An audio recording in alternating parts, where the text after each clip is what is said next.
Quorum is present. The committee meets today pursuant to notice. Without objection, the chair may recess the committee at any point. But before we move any further, I'd like to give a warm welcome to Representative Yasemin Ansari. I hope I've pronounced that accurately. I will learn. Welcome to the committee. Ranking Member Scott, you're recognized to welcome Representative Ansari at this time. Let me check the pronunciation. Ansari? Close, Ansari. Ansari, okay. Thank you. We welcome her to the committee. She's replacing Mr. Grijalva. She brings a fresh and diverse perspective to our work. Her leadership as Vice Mayor of Phoenix and freshman class president in this Congress will be a tremendous asset for this committee, and I look forward to working with her and welcoming her to the committee. Thank you, Mr. Chairman. I yield back. I thank the gentleman. Without objection, Representative Ansari will be added to the Subcommittee on Higher Education and Workforce Development and the Subcommittee on Early Childhood, Elementary, and Secondary Education. I'd like to recognize Representative Ansari for 1 minute to make a brief statement as you embark on this fabulous committee. Thank you so much, Chair Wahlberg and Ranking Member Scott. It's an honor to be appointed to this committee, especially as a freshman member. I know I have very huge shoes to fill. Congressman Raul Grijalva was a titan in the fight for strong public schools and labor protections. Our home state of Arizona has been ranked as one of the worst schools for public education for years. That is a direct result of extreme cuts to public education funding, resulting in some of the lowest teacher pay in the entire United States. We are also a right-to-work state where the legislature has continuously gone after workers' rights and preempted cities from establishing heat safety rules in the hottest state in the country. I'm so grateful that Arizona will continue to have representation on this committee, and I'm really proud to fill that role. I look forward to working with each of you to make our public schools stronger and our workplaces safer. Thank you. Thank you, and again, welcome to this committee. Now we'll turn to the oversight hearing portion of today's meeting. Good morning. It's a pleasure to welcome Secretary Linda McMahon for the first time to the Committee on Education and Workforce. We don't want to be your last, necessarily. Madam Secretary, thank you for being here. Since you were sworn in on March 3rd, you've made it your mission to address the glaring problems you inherited from your predecessor and begin to the process of right-sizing the Department of Education so we can return education to the states. I want to address each of these core parts of your mission in turn. First, the glaring problem at the K-12 level. Less than 1/3 of the 8th graders in America can read or do math at grade level. To put that into perspective, if the nation's report card were an actual report card, a 100% improvement on the next iteration of the test would still leave us with a failing grade. Unfortunately, too many in our education system are more invested in protecting their monopoly power over kids' futures or indoctrinating students into left-wing ideology than teaching them basic skills, developing their critical thinking, and expanding their educational choices. At the post-secondary level, your predecessor used billions of taxpayer funds to pursue illegal student loan schemes meant to shift responsibility for student loan debt from the individuals who took it on to taxpayers who paid off their debt or never went to college in the first place. In addition, the Biden-Harris administration ignored the congressional mandate for student loan repayments to resume, breaking the student loan system and creating chaos for borrowers.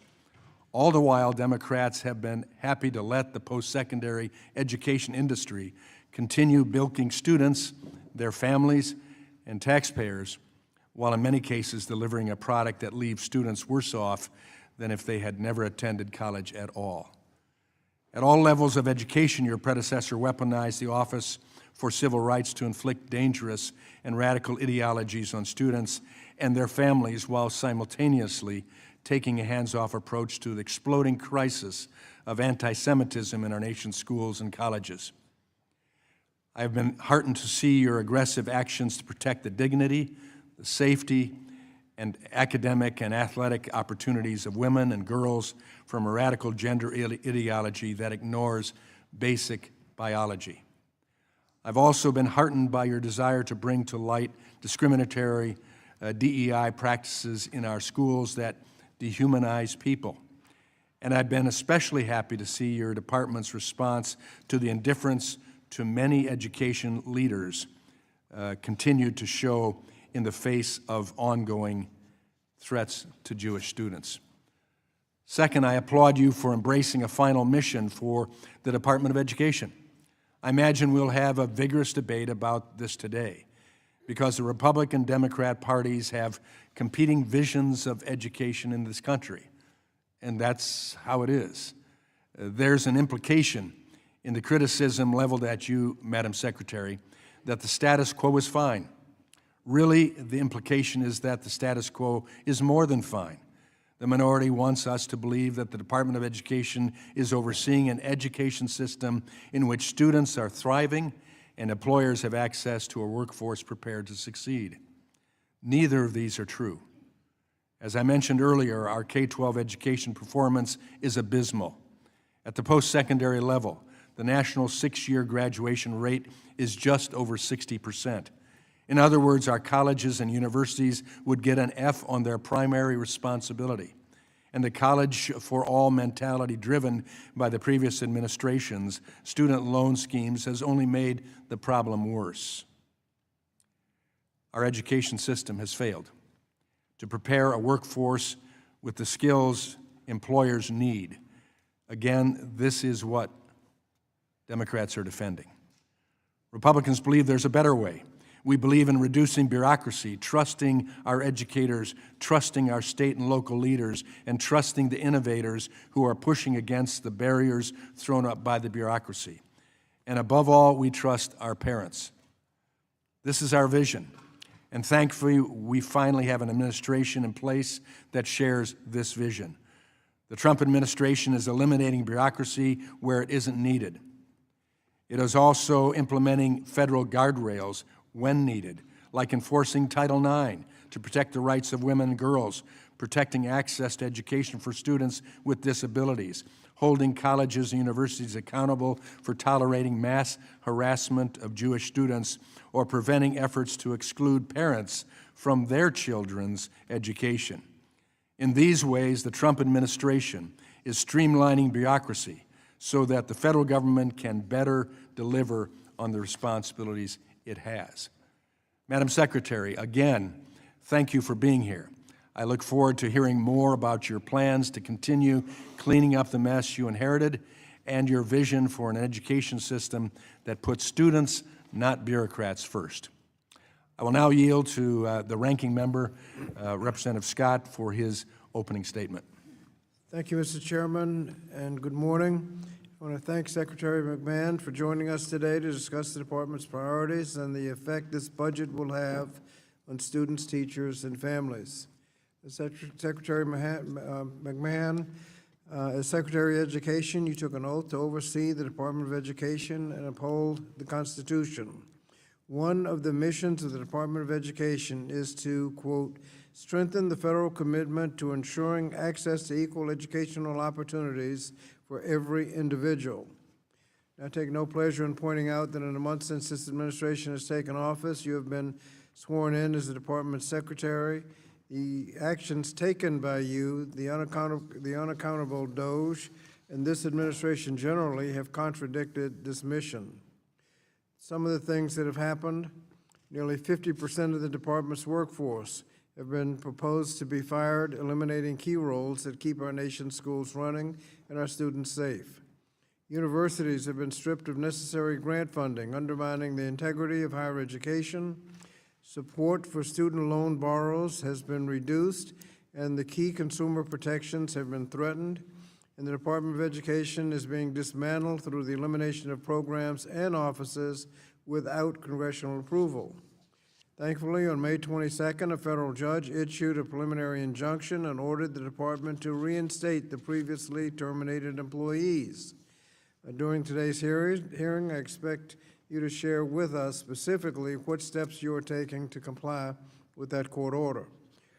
Relatedly, we understand the department has repeatedly delayed and denied the department's Office of Inspector General access to requested documents, information, and staff to conduct a review related to the department's recent workforce program and operational changes. Yesterday, I sent you a letter urging you to cooperate with the OIG in accordance with the law. It is my hope that because you have spoken to numerous news organizations about your plans to dismantle the department, you will feel comfortable with sharing your plans with Congress and the OIG.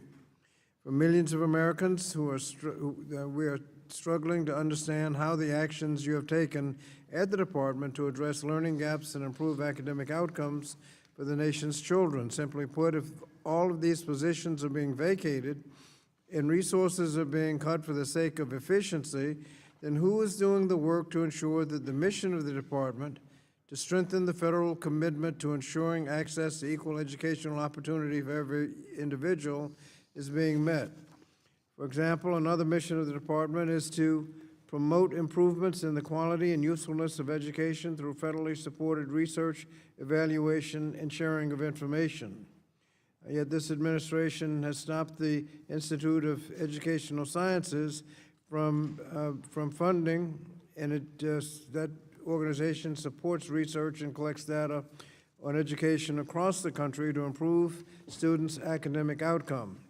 Congress uses this research to determine how it can save money and ensure resources are allocated only to effective programs.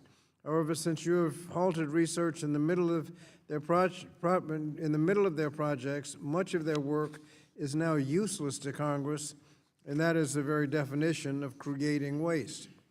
Also, the department has abdicated its responsibility to ensure that all students are afforded safe, quality, and equitable education regardless of their race, gender, immigration status, socioeconomic status, and disability status. Under your stewardship, the Office of Civil Rights is implementing a radical reinterpretation of our civil rights laws that abandons its long-standing duties to investigate, monitor, and provide resources to victims of potential civil rights violations. As a result, students and parents with open civil rights cases are now left with no recourse and no insight as to the status of their cases. We've seen valuable programs such as Teacher Quality Partnership, supporting effective educator development, and mental health grants, which have supported through the Bipartisan Safer Communities Act, canceled with no notice to states and no recourse to help support our nation's public schools. Furthermore, states are being denied reimbursement for COVID-19 related expenditures that the Department of Education had promised to pay. As this is in addition to the proposals, the department's fiscal year 2026 budget to eliminate programs like Gear Up and TRIO, which provide support for low-income students and students with disabilities to obtain high school diplomas and prepare them for post-secondary education.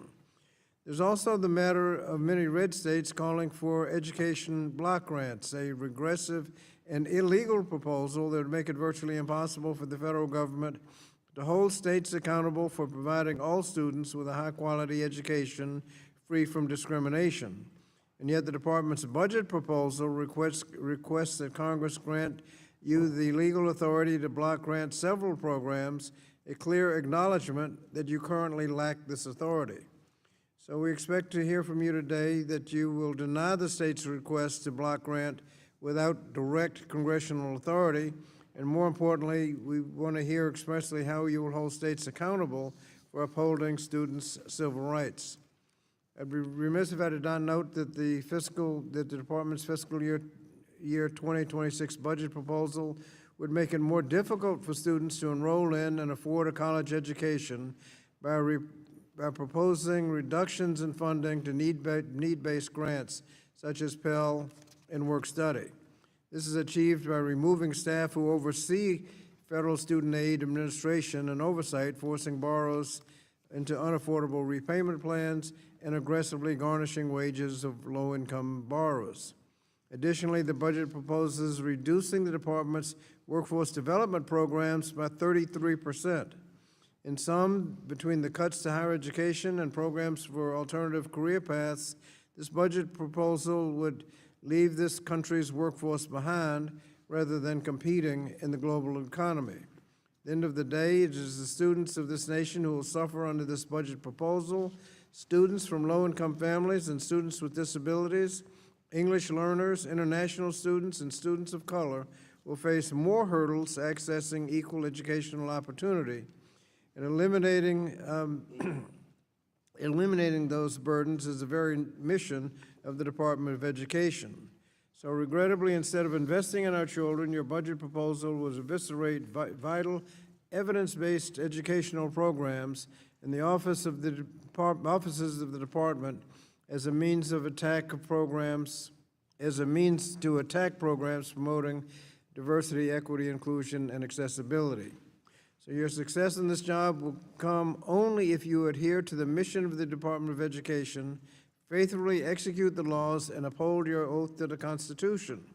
Regrettably, this proposed budget does not signal a path of success for America's students and families. And that's why I'm urging you to reverse course and call on my colleagues on the other side of the aisle to critically review this proposal and reject it. Democrats will not sit idly by while students are under attack. We will fight any and all attempts to dismantle the department, and we will continue to stand up for students, parents, and families who are struggling. So, Madam Secretary, thank you for appearing today. We hope to get concrete and substantive answers from you. And with that, Mr. Chairman, I yield back the balance of my time. I thank the gentleman. Pursuant to Committee Rule 8C, all members who wish to insert written statements into the record may do so by submitting them to the committee clerk electronically in Microsoft Word format by 5 p.m. 14 days after this hearing.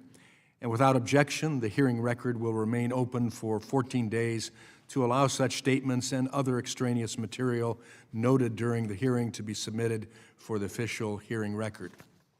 I'll now turn to the introduction of today's witness, the Honorable Linda McMahon, Secretary of the U.S. Department of Education. Madam Secretary, we thank you for being here today. As you are aware, it's your responsibility to provide accurate information to the committee.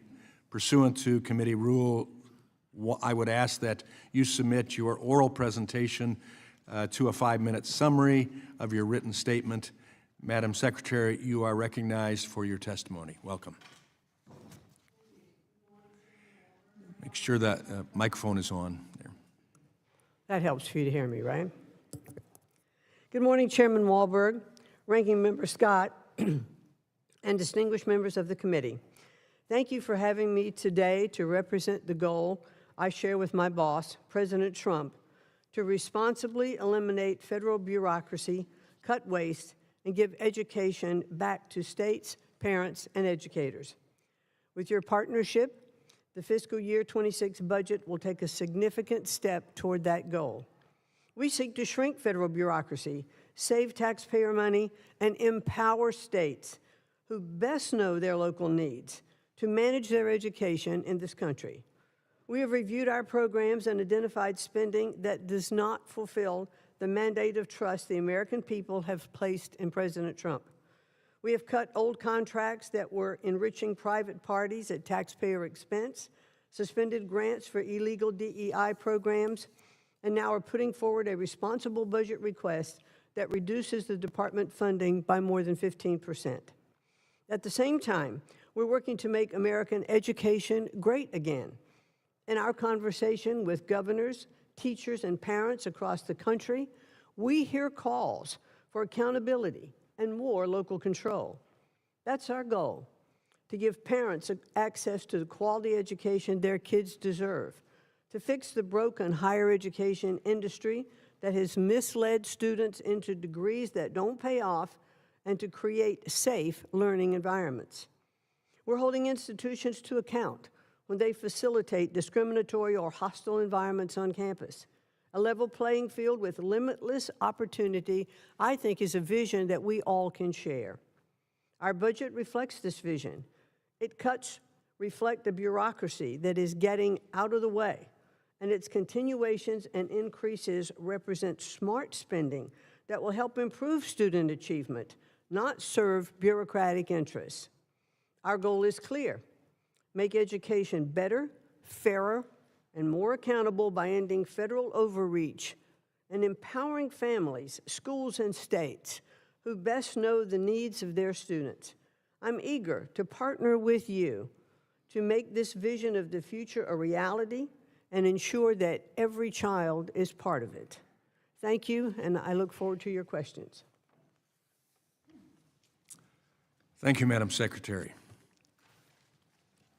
Under Committee Rule 9, we will now question Secretary McMahon under the 5-minute rule, and I'll recognize myself for 5 minutes.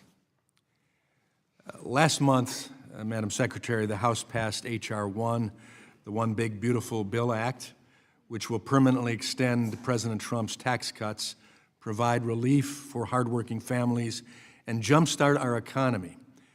Importantly, as a result of the hard work of this committee, the bill also represents the largest reform to how we fund higher education in decades. With this bill now in the Senate, what does the administration see as the 3 most important higher education policies included in this legislation? Well, I think one of the things that we really need to look at under H.R. 1 is I don't think it's out of the question that we should expect our colleges and universities to have a little skin in the game relative to the loans that are made. When these colleges and universities set their fees of attendance, et cetera, and loans are gotten relative to that, those students who are applying for those loans are expecting to get a return on that investment, and those parents who are backing that. Now, if the degrees that these students get, or if they drop out of school, or if the performance isn't as expected, then these loans remain unpaid and they become the burden of all of taxpayers. It's not that the loans are forgiven or they go away, they're just shouldered by others. And I believe that if colleges and universities have a little skin in the game and they have to repay part of that loan, they'll take a look at what their costs are as looking at education across the board. I think we also ought to look at our simplification of the student loan and repayment program system to discourage institutions from raising tuition costs just because they know the federal government will make the loan. That's I think a little bit as to what I said in the first part of having some skin in the game. And then we need some bold reforms like Workforce Pell that will allow students to access Pell Grants to pursue high-quality, short-term training. As you mentioned, I think in your opening remarks, Mr. Chairman, we talked about our workforce shortage. We have 8 million openings, and we are not training our skilled workforce to fulfill these openings. Yeah, key points of our bill. Secretary McMahon, since the heinous attack on Israel on October 7th, anti-Semitism has raised its horrific head all across this country, and especially on many of our prestigious college campuses and others. They continue, sadly, to this very day. The past administration had a lot of resolutions put forward, but toothless efforts to inhibit those type of things taking place under the guise of First Amendment liberties and free speech, which they weren't. Thankfully, your approach has been completely different since you took office. Can you talk about your department's strategy for holding colleges accountable for their unwillingness to tackle anti-Semitism on their campuses? Well, one of President Trump's campaign promises was that he was not going to tolerate anti-Semitism attacks on college campuses and universities, and he's clearly fulfilling that promise. We first took a look at Columbia University because they've been covered very thoroughly by the media. I mean, when you see students barricaded in a library and other students on the outside pounding on glass walls, yelling, "Death to Israel, death to USA," we know that that's not a safe environment for students. When I've spoken to Jewish students who have attended some of our elite universities that do allow these anti-Semitic attacks, well, I've been told that they are afraid. And we can't allow students on campuses. So we've We've held back funding from Columbia. We've also done the same thing with Harvard. But these are Title VI violations. These are not First Amendment violations. We have gone after this under Title VI. We've withheld funding, and we are asking, as Columbia has done, to come to the table for negotiations. We've also asked Harvard. Their answer was a lawsuit. So we are approaching and investigating probably about 60 other universities for civil rights violations. Thank you. In a few seconds remaining, what excites you most about returning education power and authority to the states? I believe that the best education is that closest to the child, as does the president. Those on the ground working with children every day, governors, superintendents, teachers, those are the ones who can make the best decisions for education for our children. Thank you. Yield back. I now recognize the gentleman from Connecticut, Mr. Courtney. Great. Thank you, Mr. Chairman. Secretary McMahon, in your opening remarks, you focused on the need for giving parents and families the choice in terms of their children's education. And sure enough, in your skinny budget, the line item for charter schools was plussed up, which I guess is consistent with those remarks. However, you zeroed out magnet schools in the skinny budget.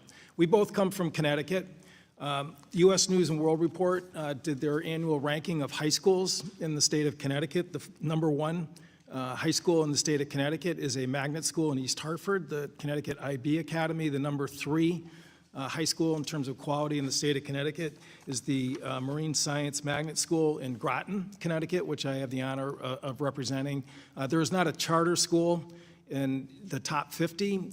And again, this is not, my question is not really about whether charter schools perform or don't perform, but what your budget does is it undercuts parental choice, because magnet schools are choice-driven programs.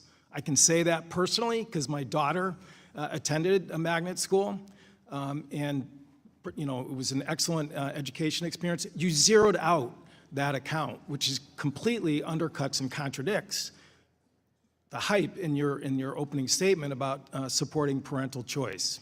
I mean, why wouldn't you support magnet schools? I do support magnet schools, and as we both know, in Connecticut, I'll speak to magnet schools, but also in Connecticut, there has been the lowest growth in charter schools. I think we're like 5th from the bottom in the country for allowing more charter school growth. So why zero out magnets? Magnet schools are also, as are charter schools, they are public schools. So in the public schools funding, then I think that as the states have more control over their state budgets, they can allocate those dollars to magnet schools. I think magnet schools are great, and I know that a lot of them do focus on particular kinds of thank studies. you. Just reclaiming my talk is cheap. Budgets are what count. And, Yes, and but this you- budget does not say that magnet you schools are referenced, great. I have another question. Well, I you want to just referenced move the on. skinny budget, and that was an operating plan. We now have the full budget, so we might take another look at that. Yeah, You it may says still- zero. You may still be. You may still Anyway, be just correct, I want but to I'll be move on happy to get back to you. I want to move on to the Perkins program, which again is very important in the state of Connecticut. I was at a graduation ceremony on Wednesday in Groton, where 170 high schoolers were given job offers by Electric Boat Shipyard because of Perkins grants funded programs, both in tech schools and comprehensive high schools in welding, metal trades. The hype, again, from this administration is that they're going to support trades schools, but looking at your budget, again, it's a zero increase in the Perkins line item, which I guess could have been worse. You could have cut it in terms of the program. But in terms of meeting the moment of job openings, which you mentioned in your opening remarks, and certainly we have huge job openings in southeastern Connecticut, this budget does not match the rhetoric in terms of trade schools or the trades. What I want to ask you is that, we're trying to figure out in terms of just the interaction between job training programs at the Department of Labor and Perkins grant program. And can you tell me, again, whether or not it is your intention to move the Office of Career, Technical, and Adult Education to the Department of Labor? Well, thank you for that question, Representative. I can tell you that one of the executive orders from the president was that the Commerce Department, Department of Labor, and Department of Education should coordinate and look at workforce programs.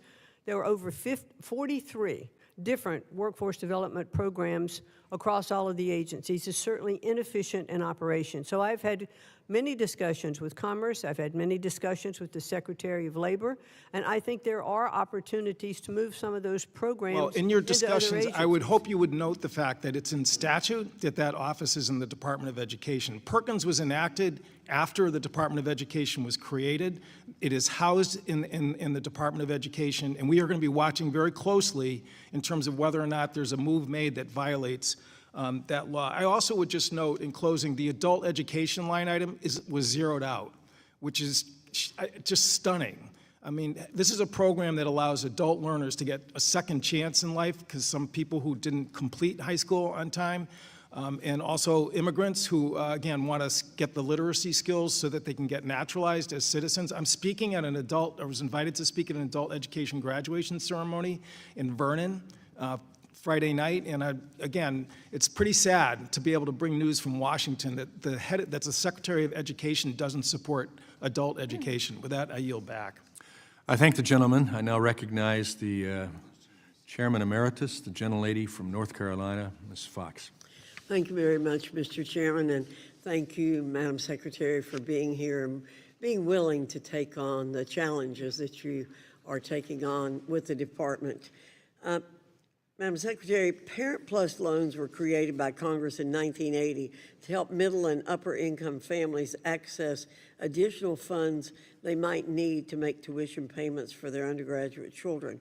It was never intended to be the predominant source of funding for college, but since the limits on how much could be borrowed were eliminated in the early 1990s, the program has turned into the funding of first resort for too many American families, including those who have no ability to repay the large loan amounts that the government makes available. Indeed, the former president and CEO of the Thurgood Marshall College Fund called the program a ticking time bomb.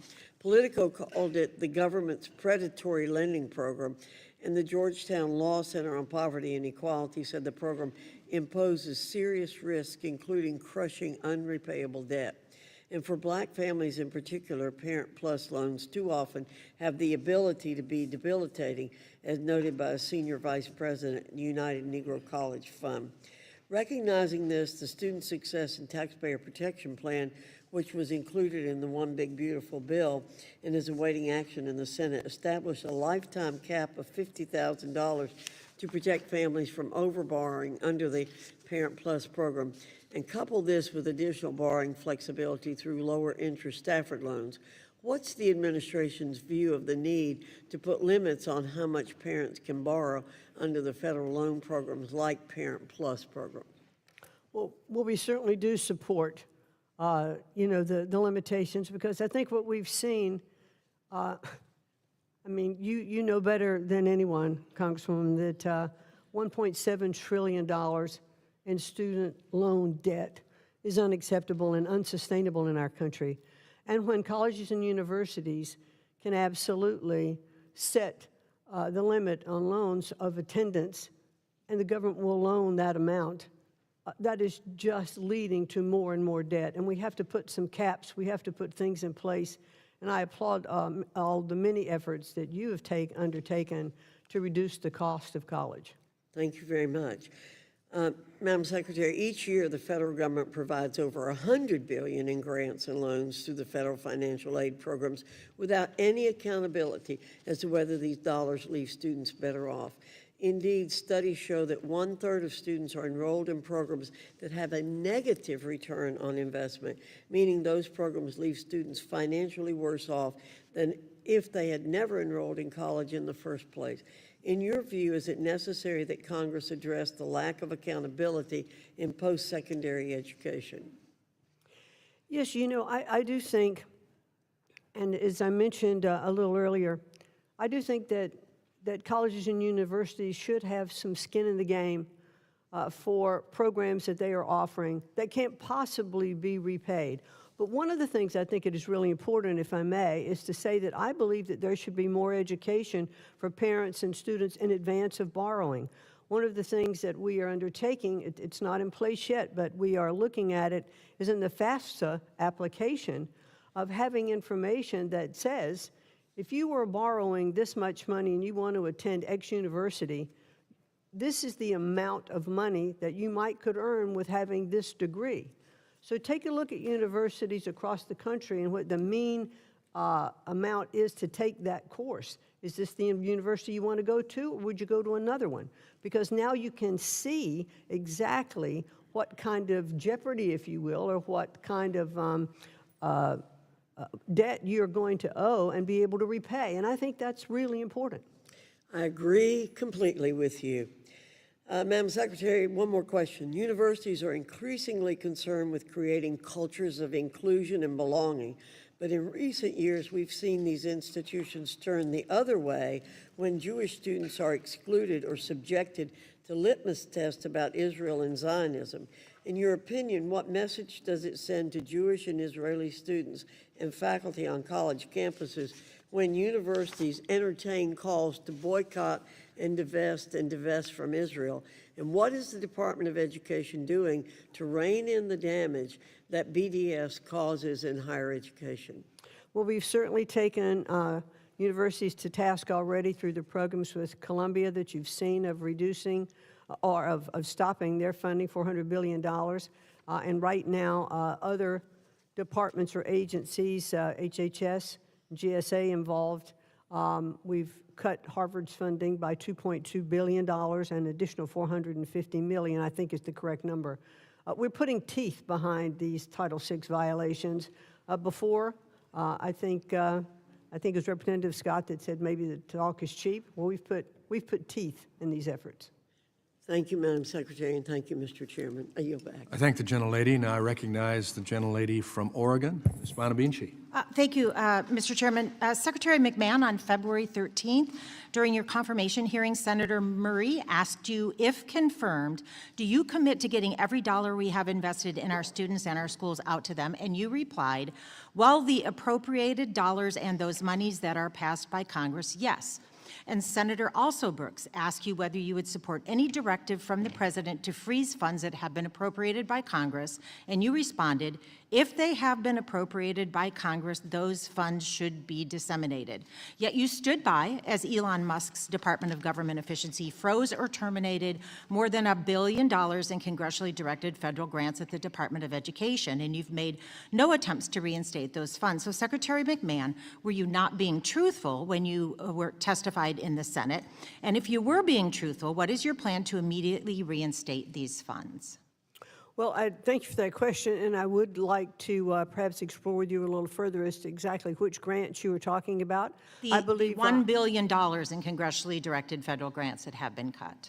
And as I said, I would like to work with you and to understand exactly which grants you're talking about.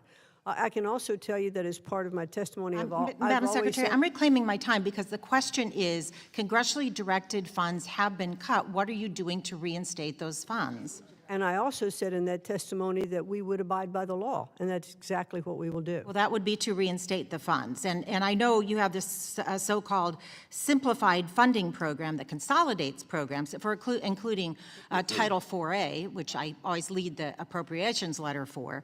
But overall, this consolidation, so-called consolidation, leads to a $4.5 billion cut. So that makes your statement untruthful if you're not doing anything to restore those funds. With regard to Title IV-A, can you name one of the major categories in Title IV-A where cuts will lead to a well-rounded education, or world-class education, as you state? Let me respond to one other thing that you asked before. And when you were talking about the cuts of $4.5 billion, along with that cut goes a great reduction in the cost of regulatory compliance. Madam Secretary, I need to reclaim my time because I want you to answer the question about which category in 4A where cutting will lead to a world-class education. I'm certainly going to answer your question, but also I think it's important for this committee and for taxpayers to understand that when we cut red tape for regulations... I understand, Madam Secretary. I have to reclaim my time because you're not answering my question. Well, I'm trying to answer your question. The cuts have happened, and it's, as Secretary of Education, your job is to faithfully execute the law. Correct. And if you can't do that, you shouldn't be in this job. I have another question for you. Since you've been in office, you've violated or stated your intention to violate several major federal laws that have been enacted by Congress. And one of them I want to talk about is the Education Sciences Reform Act. So that's what I'll focus on. Congress enacted the law more than 20 years ago and created the Institute of Education Sciences. IES provides evidence-based data to improve student outcomes and support teachers. But the Trump administration unilaterally canceled more than $900 million in IES grant funding and reduced IES staff from 175 to fewer than 20 employees, a reduction of about 90%. So Secretary McMahon, what statute authorizes you to unilaterally dismantle an office Congress created? What we have done to the benefit of those grants is to, well, first of all, let me say that there are a lot of contracts that are done in IES. So none of those contracted services have been affected. And also, what is part of IES and the funding you're talking about are for NAEP, and for the NAEP program is already in place for the next 5 years. However, we did renegotiate that contract and save $540 billion, And you can do that with fewer than 20 employees, is what you're saying? We are doing it because we are able to continue doing what we do because the contracted services which are still in place have not been affected. Yeah, it's hard to believe that you can meet the statutory obligations without money or adequate staff. What do the NAEP scores show when disaggregated by income, by the way? I beg your pardon? What do the NAEP scores show when disaggregated by income? When disaggregate, I don't By understand the income. question. Okay, well, maybe you should look at the NAEP scores because what they say, you and the chairman and a lot of members of this committee use the NAEP scores to talk about how education is doing. What we really need to look at is you how we talking about- address low-income students. Oh, okay, because- You're talking about performance and achievement gaps. Okay, I get it now. Yes. Okay. Well, NAEP scores, I think, continually show what we all know to be true, I think. I've looked at it in my state of Connecticut. It's one of the things that first got me into government. I looked at the achievement gaps, and that's what I wanted to make sure that we were servicing. And as my time expires, Madam Secretary, what they show is that we need to have investments to help our low-income students succeed, and you are cutting those investments. And I ran for Congress because I wanted to make public education better, but not just for a few, not just those who are worthy of private dollars, and not just those in wealthy neighborhoods, but every single student. As Secretary of Education, I hope you would have the same goal. I yield do, back. and thank you. Gentlelady's time has expired. I now recognize the gentleman from South Carolina, Mr. Wilson. Thank you very much, Chairman Tim Walberg, for your great leadership on behalf of the American people. And gosh, thank you, Madam Secretary, for your vision and courage to promote local school control of education for parents, for students, for teachers. And Washington is not all wise, and the local elected school boards should be where power is exhibited and where people know better about the local communities, and it should be devolved to them. Additionally, I want to thank you and President Trump. You're successfully empowering American citizens, not big government. And you're actually doing the exact opposite of any dictatorship in that power is being returned to the people, the local elected school boards that so well reflect the citizens who have elected them. And then I believe you are the right person for the job. Additionally, I believe, too, that it's so clear that education is a state issue, and it should remain as a state issue. It should not be a federal issue. And with that in mind, I recently led a letter, along with 27 of my colleagues, to call for an increase in funding for the Federal Charter Schools Program, CSP, across the country. The charter school community is committed to providing families with high-quality public education options voluntarily, choice of the parents. And I am grateful to see that President Trump's budget would increase the charter school program by 14%. Furthermore, last month during National Charter Schools Week, you announced an additional $60 million in funding for the CSP this year to help meet the needs of families across the country.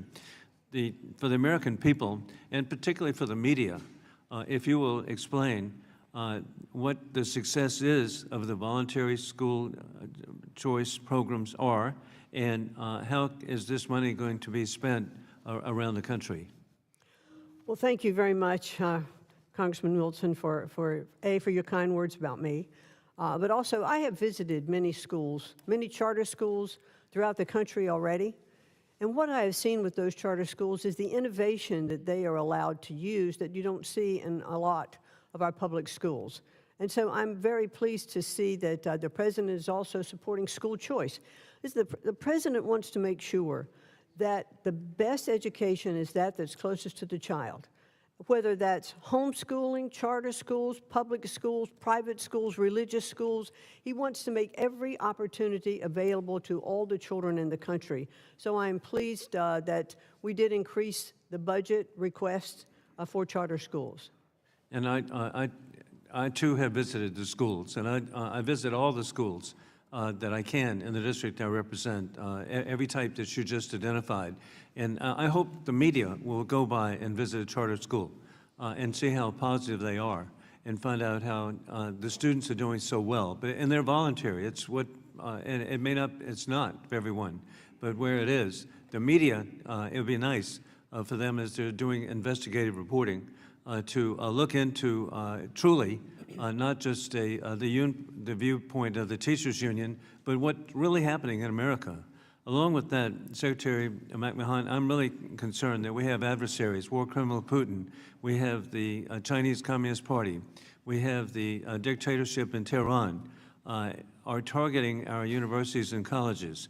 What can we do, again, to stop their inroads? And it's already been successful in removing Confucius Institutes, which are a branch of the Communist Party, Chinese Communist Party. So what more can be done to promote freedom and democracy instead of totalitarianism? Well, I think we've certainly seen, in fact, one of the requirements we had of Harvard was that they, or one of the questions we had of Harvard is how are they vetting their students that come internationally? How are they vetting their teachers, their professors who come internationally?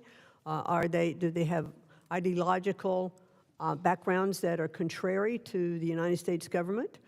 We also, I heard this morning on the news that there was a student from China, I think it was discovered in July, that had fungus spores in a backpack from China that he brought to the University of Michigan.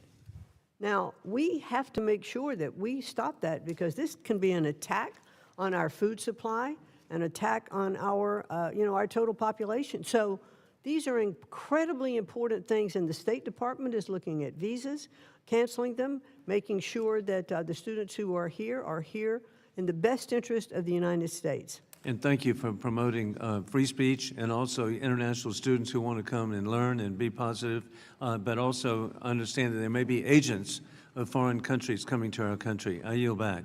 I thank the gentleman, and I recognize the gentleman and teacher from California, Mr. Ticano. Thank you, Mr. Chairman. Thank you for being here, Madam Secretary. Good to see you again. Let's get right to it. Madam Secretary, do you believe that the federal government is legally or constitutionally permitted to punish a private entity for having a different viewpoint than the administration? What do you mean by that?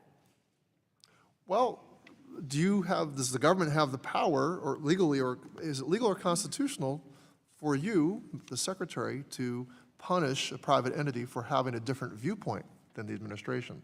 I don't know what you mean by punish. Can you be more specific? Well, let's move on. Apparently, I don't want to get into this back and forth on this. Let me say, this poster here, you gave an interview on CNBC on May 28th, and discussing the cancellation of Harvard University's federal funding, grants, and contracts. And you said, and I quote, "Universities should continue to be able to do research as long as they're abiding by the laws and in sync, I think, with the administration and what I think the administration is trying to accomplish." So what you're saying, Harvard can have its funding and its international students back if and when it teaches what the Trump administration demands. And these demands are included in this April 11th letter signed by the Department of Education and other agencies, and include a requirement that the government must be able to, quote unquote, audit the viewpoints of its student body, faculty, staff to ensure, quote unquote, viewpoint diversity. I ask unanimous consent to submit this letter for the record.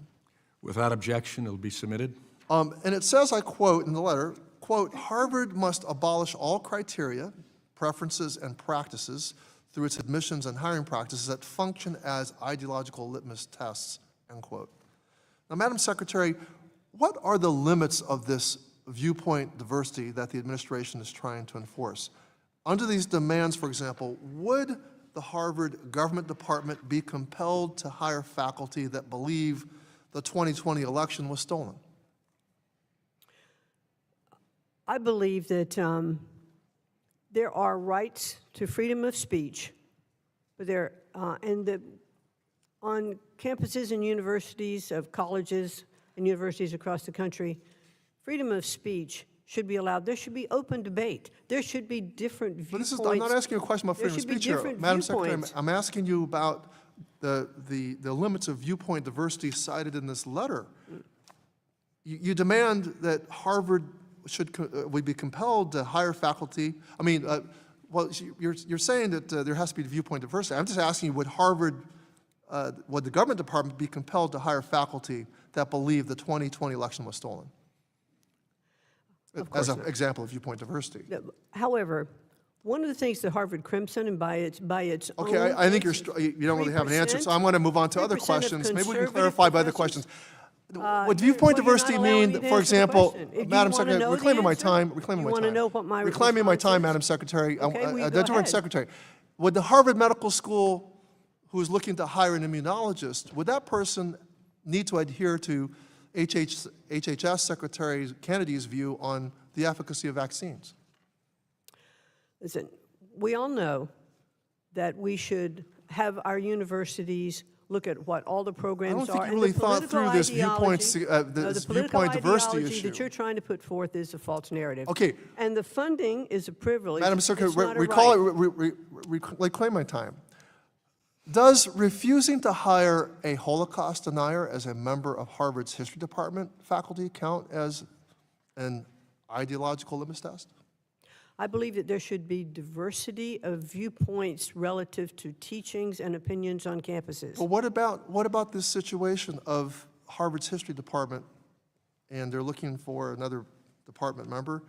Would being a Holocaust denier count Well, I do know as that I do know that Harvard did replace its head of Middle Eastern studies even before we looked at it because they believed that they needed to make Okay. changes already. Okay, can you explain to me how cutting funding to improve, cutting funding to cancer research, which may save the lives of children, will help Jewish students on campus? Well, we had to put some teeth in the anti-Semitism studies, so we used, that actually didn't come from the Department of Education, that came from HHS. So therefore, Harvard had indicated that Okay, it well- might even take from its endowment, which is $53 billion, some funds to continue that research, and I think that might have been a really good use for some of those funds. Well, I think it's pretty clear you haven't really thought through this whole viewpoint Well, you diversity. wouldn't know because you haven't allowed me to answer my questions, but thank you. Well, I think you were showing that you couldn't really answer the questions. The gentleman's No. time has I expired. yield back. I thank the gentleman. Now I recognize the gentleman from Wisconsin, Mr. Grothman. Yeah, first of all, I'd like to comment on a statement made by our newest member here. In Wisconsin, I felt one of the things we did to improve education the most is stand up to the teachers' union and allow some of the worst teachers to be let go. And I think it's disappointing we have people who think the key to improving education is unionizing the schools, and unionizing the schools inevitably means you can't get rid of the worst teachers. So just a little bit my personal experience in Wisconsin. Second thing, people here mention the GED. And at least in Wisconsin, we weren't allowed, even as a state legislator, to see the GED. But somebody released it to me anyway, I guess breaking the law. And I was shocked at how easy those tests were. It was almost comical. I'm going to ask you, will you do what you can to, at least for some states, I don't know if it's a nationwide thing or a state-by-state thing, release some of these GED exams, even if they're 4 or 5 years old, so the public can see what they mean? Well, thank you for your question. I'm not sure that's under my jurisdiction, but I would like to look into it and get back to you on that. Okay. Next thing, just covering workforce Pell just a second. I know it sounds good, at least in Wisconsin. When I talked to trucking firms, I saw, I toured a manufacturer last week who was paying for the tech school degrees for its employees, even before the people were employed there. Same thing with construction firms, paying for the education. So I kind of felt a little bit that this workforce bill is, we're driving in and paying for stuff the private sector's taking care of already, so I'll just ask you to look into that. Now, as far as bias and the anti-Semitism in universities, to me it's part and parcel of a larger problem. Anybody who's been involved in Republican politics for a while has met students who have to lie routinely on tests to feel they have to get a good score. And it's because you have this monolithic left wing that is got almost all, in some disciplines, of the teaching jobs. And and to me, this anti-Semitism is increasingly part of the left wing zeitgeist that's everywhere in the universities. Global warming, greatly exaggerated amount of bias in the universities, that sort of thing. What do you think, and I honestly don't know the answer to this, what do you think we can do about the overwhelming left-wing bias in so many disciplines at the universities? Well, I think that's one of the things that I've been talking about is doing some vetting on how the courses are being taught and to make sure that we have, equal and diverse viewpoints. I mean, when Harvard will, through its own Harvard Crimson, say that only 3% of the faculty are conservative, I don't think we have diversity of viewpoints in that case. And even in hiring, we're looking at Harvard. Harvard had the standard case. It was students versus Harvard. Thank you. And it was Harvard's not hiring, through merit. It's decreasing those populations of students from, it's against a lot of Asians in the community. So all of those things have to be taken into consideration. I agree with you that we have a shortage of people going into skills-based learning programs, be they tech schools, be they trade schools, what have you. I think part of the answer is to disseminate the statistics showing how much better, say, a plumber or an electrician or a welder does than people with a communication arts degree or a business marketing degree. And it's a very difficult thing to know what to do because, of course, under our Constitution, education is not really something that we think of as a federal thing. But I think you could disseminate that. Would you try to do what you could to, during your term, educate the public as to how much better financially people do with a skill as opposed to a general education degree? I certainly would like to make sure that everyone does understand that. Would you publicize it? I guess that's what I'm looking for. Would you publicize how much better? I think those stats are available. All you have to do is have a plumber come to your house. Boy, I can tell you that I might be in the wrong business sometimes. I hope you use your position. My final question is, one of my colleagues here talked about so-called difference by income level, and I always think that's not where they should be looking. I think they should be looking by family background.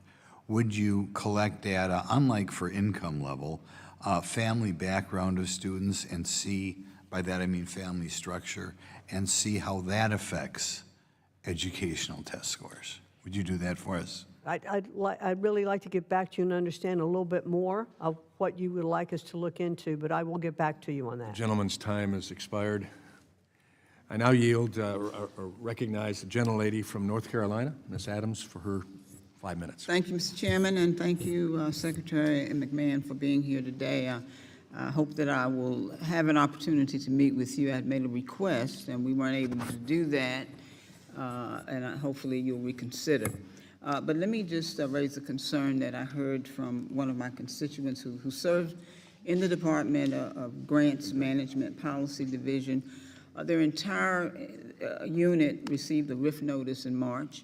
This office, from what I understand, held key oversight functions for grant administration and compliance, and ensuring that taxpayer dollars were used effectively and legally, and that the department's obligations under federal statute were met. And I know you've spoken about the importance of streamlining and efficiency, and I respect that. I know it's difficult sometimes. But let me ask if you can speak to the department's plan for transitioning this critical compliance work moving forward, and how you are ensuring that core responsibilities around federal grant oversight, training, and legal compliance are still being fulfilled. Well, thank you very much for your question. Just let me give you the assurance that even with the streamlining that we have done so far, we have not missed any of our statutory requirements, and that's what we will continue to do. So you have, and you are going to meet those, is that what you're saying? Yes. Okay, so let me ask you, as you already know, Title III, Part B provides mandatory funding to HBCUs, and I appreciate your statement on HBCUs. I'm a 40-year professor at an HBCU, a graduate twice of one. But can you speak to how the department is using the data and metrics to track the long-term impact of outcomes like academic performance, research competitiveness, and infrastructure modernization at our HBCUs that are approximately almost 200 years old? And beyond that, how do you plan to scale what's working? And if we're seeing strong results at one campus, then how can we make sure that these best practices are reaching others? Well, thank you very much for asking. We have held all of our funding for HBCUs level. They've not been decreased.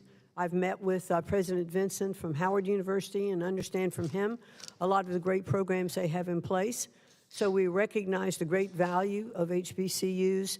And I believe, and I can get back to you to make sure that this is a correct statement, but I believe that the president also has a special office in the administration for HBCUs. Yes, ma'am, he does, and of course, he did have an executive order on HBCUs, and of course, you know that the HBCUs Partners Act, signed into law by the president, requires agencies to report each year to Congress on how they're supporting HBCUs and how that aligns with the goals of the executive order and the White House initiative, of which you just spoke about. So let's say that there's a grant that gets canceled, but that cancellation doesn't line up with the executive order or the intent of the HBCU Partners Act.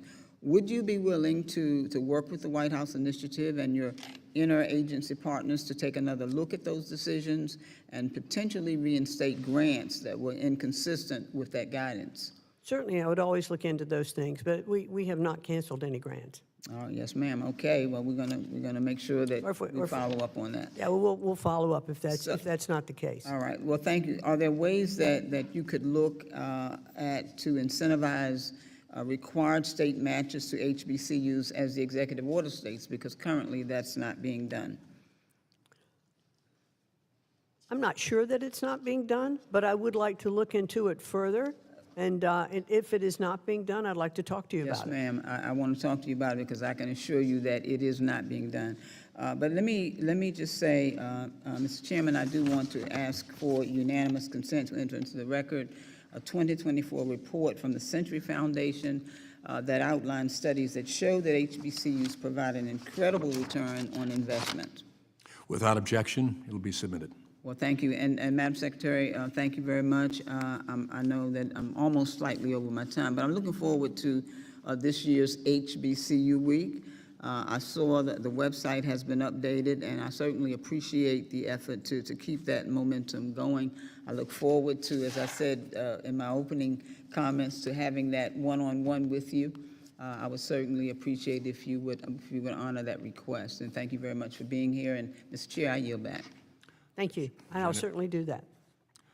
Gentlelady yields right on time. Thank you. I recognize Gentlelady from New York, Ms. Stefanik. Thank you, Mr. Chairman. Secretary McMahon, thank you for being here today. I want to follow up on my colleague across the aisles back and forth where you didn't have an opportunity to answer the question. As you know, I've been very engaged in leading this effort in terms of holding Harvard accountable. We saw the scourge of anti-Semitism after the Hamas attacks on October 7th, and Harvard failed in every respect to enforce the rules to protect Jewish students. And over the course of our investigation, it was revealed that there was anti-Semitism deep in the Office of DEI at Harvard for their failure to respond to Jewish students, and it highlighted this issue of a failure of ideological diversity. I wanted to add some more details to what you pointed out. Less than 3% of the Harvard faculty are conservative, and this is a challenge in education writ large. According to the Harvard Crimson, as of 1989, the ratio was 2 to 1, liberal to conservative. By 2017, it was 5 to 1. And then as of 2023, it's 26 to 1. So when we talk about ideological diversity, it is a crisis at Harvard. Can you further elaborate on that? Well, just agreeing with what you said. I mean, when by their own statistics, it is clear that they don't have diversity of viewpoint. And I believe, and as I mentioned a little bit earlier, the fact that Harvard had already replaced its head, or was looking to replace its head of Middle East Studies, recognizing that they already had an issue.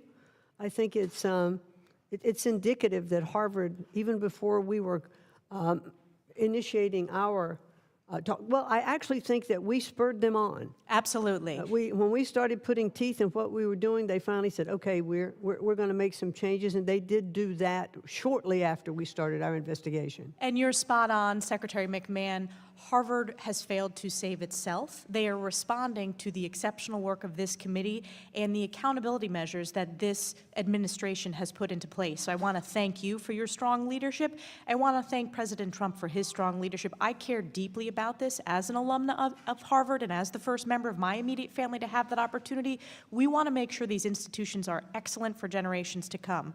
My follow-up, which is on a different subject, this has come up in virtually every meeting that I've had, whether it's with university presidents, professors, or students, is the challenge of AI and academic integrity in the classroom. Can you talk about the department's approach in terms of how to harness the benefits of this technology, but also make sure that we are learning the basics in the classroom and have academic integrity? You know, I think AI is probably one of the it's so overwhelming with the abilities that it can bring, but it also has a downside and dangers. We want to make sure that AI is not, leading to false essays or papers or studies that students are turning in. However, when I've looked at K through 12 education and I've seen some of the tutorial benefits for individual studying through AI, I think it brings so much to the table that we can offer students who are accomplishing more in the classroom who aren't accomplishing as much by that one-on-one tutorial advantage. So I think we need to harness and capture those opportunities from AI, but at the same time, making sure we understand, and I don't think we even have this much of a handle on it yet, of what some of the dangers of AI can be. And I think that that's what's incumbent upon us to look across the board at all of that. Well, thank you for that. And my last question, and this is primarily for K through 12, and I think about this both as a policymaker, but as a mom, as my young 3-year-old who is finishing pre-K 3, but screen time for our kids and the dangers of huge amounts of screen time. I want to credit my colleague Kevin Kiley, who's hosting a hearing on this next week. Can you discuss the administration and the department's approach to tackling this very concerning issue that has had huge impacts on the mental health, but also the focus of our kids? Well, and I do think this is really at state level. Yes. And there are governors who are, promoting policies, or superintendents who are put in policies in their local areas that say, bell to bell, in schools, no devices, so that students aren't distracted, from what they're doing. I think parents at home need to look at the amount of screen time that their children. This is a great deal of parental responsibility as well.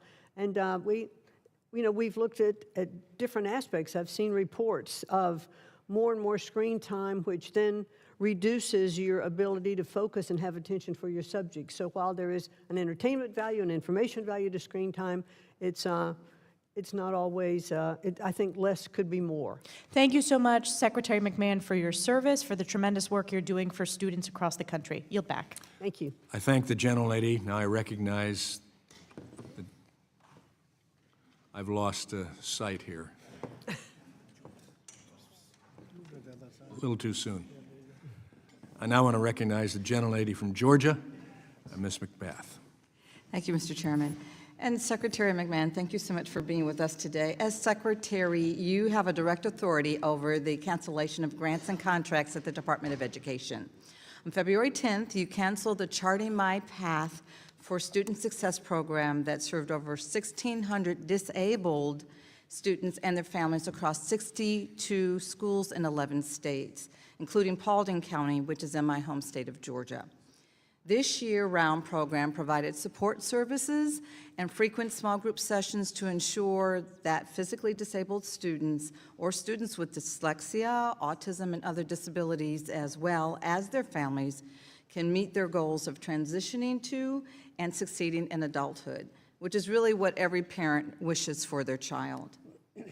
All too often, it's unfortunately a sink or swim situation for disabled students after high school, and programs like this can be the difference between a lifetime on disability insurance versus a good job that they can raise a family on.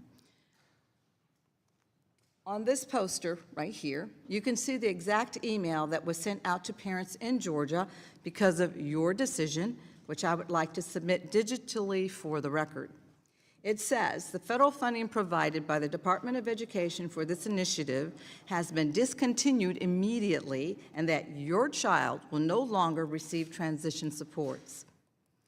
I would like to also submit for the record an article from NPR about a young man named Logan and his mother Jessie, who were really benefiting from this program before it was abruptly canceled. Secretary, this is just simply a yes or no answer.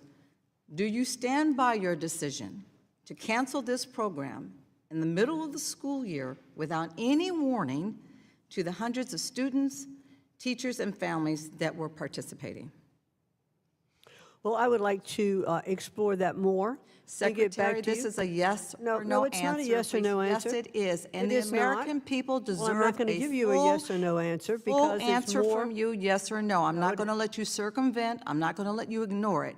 Yes or no, it's a simple question. Well, Do I'll you have to stand look by into this some decision? of the different programs, and I can't speak to individual grant programs without looking into them exactly. There are a lot of grant programs out there, so I'd like to get back to you. Note for the record that the Secretary is unwilling to answer my question.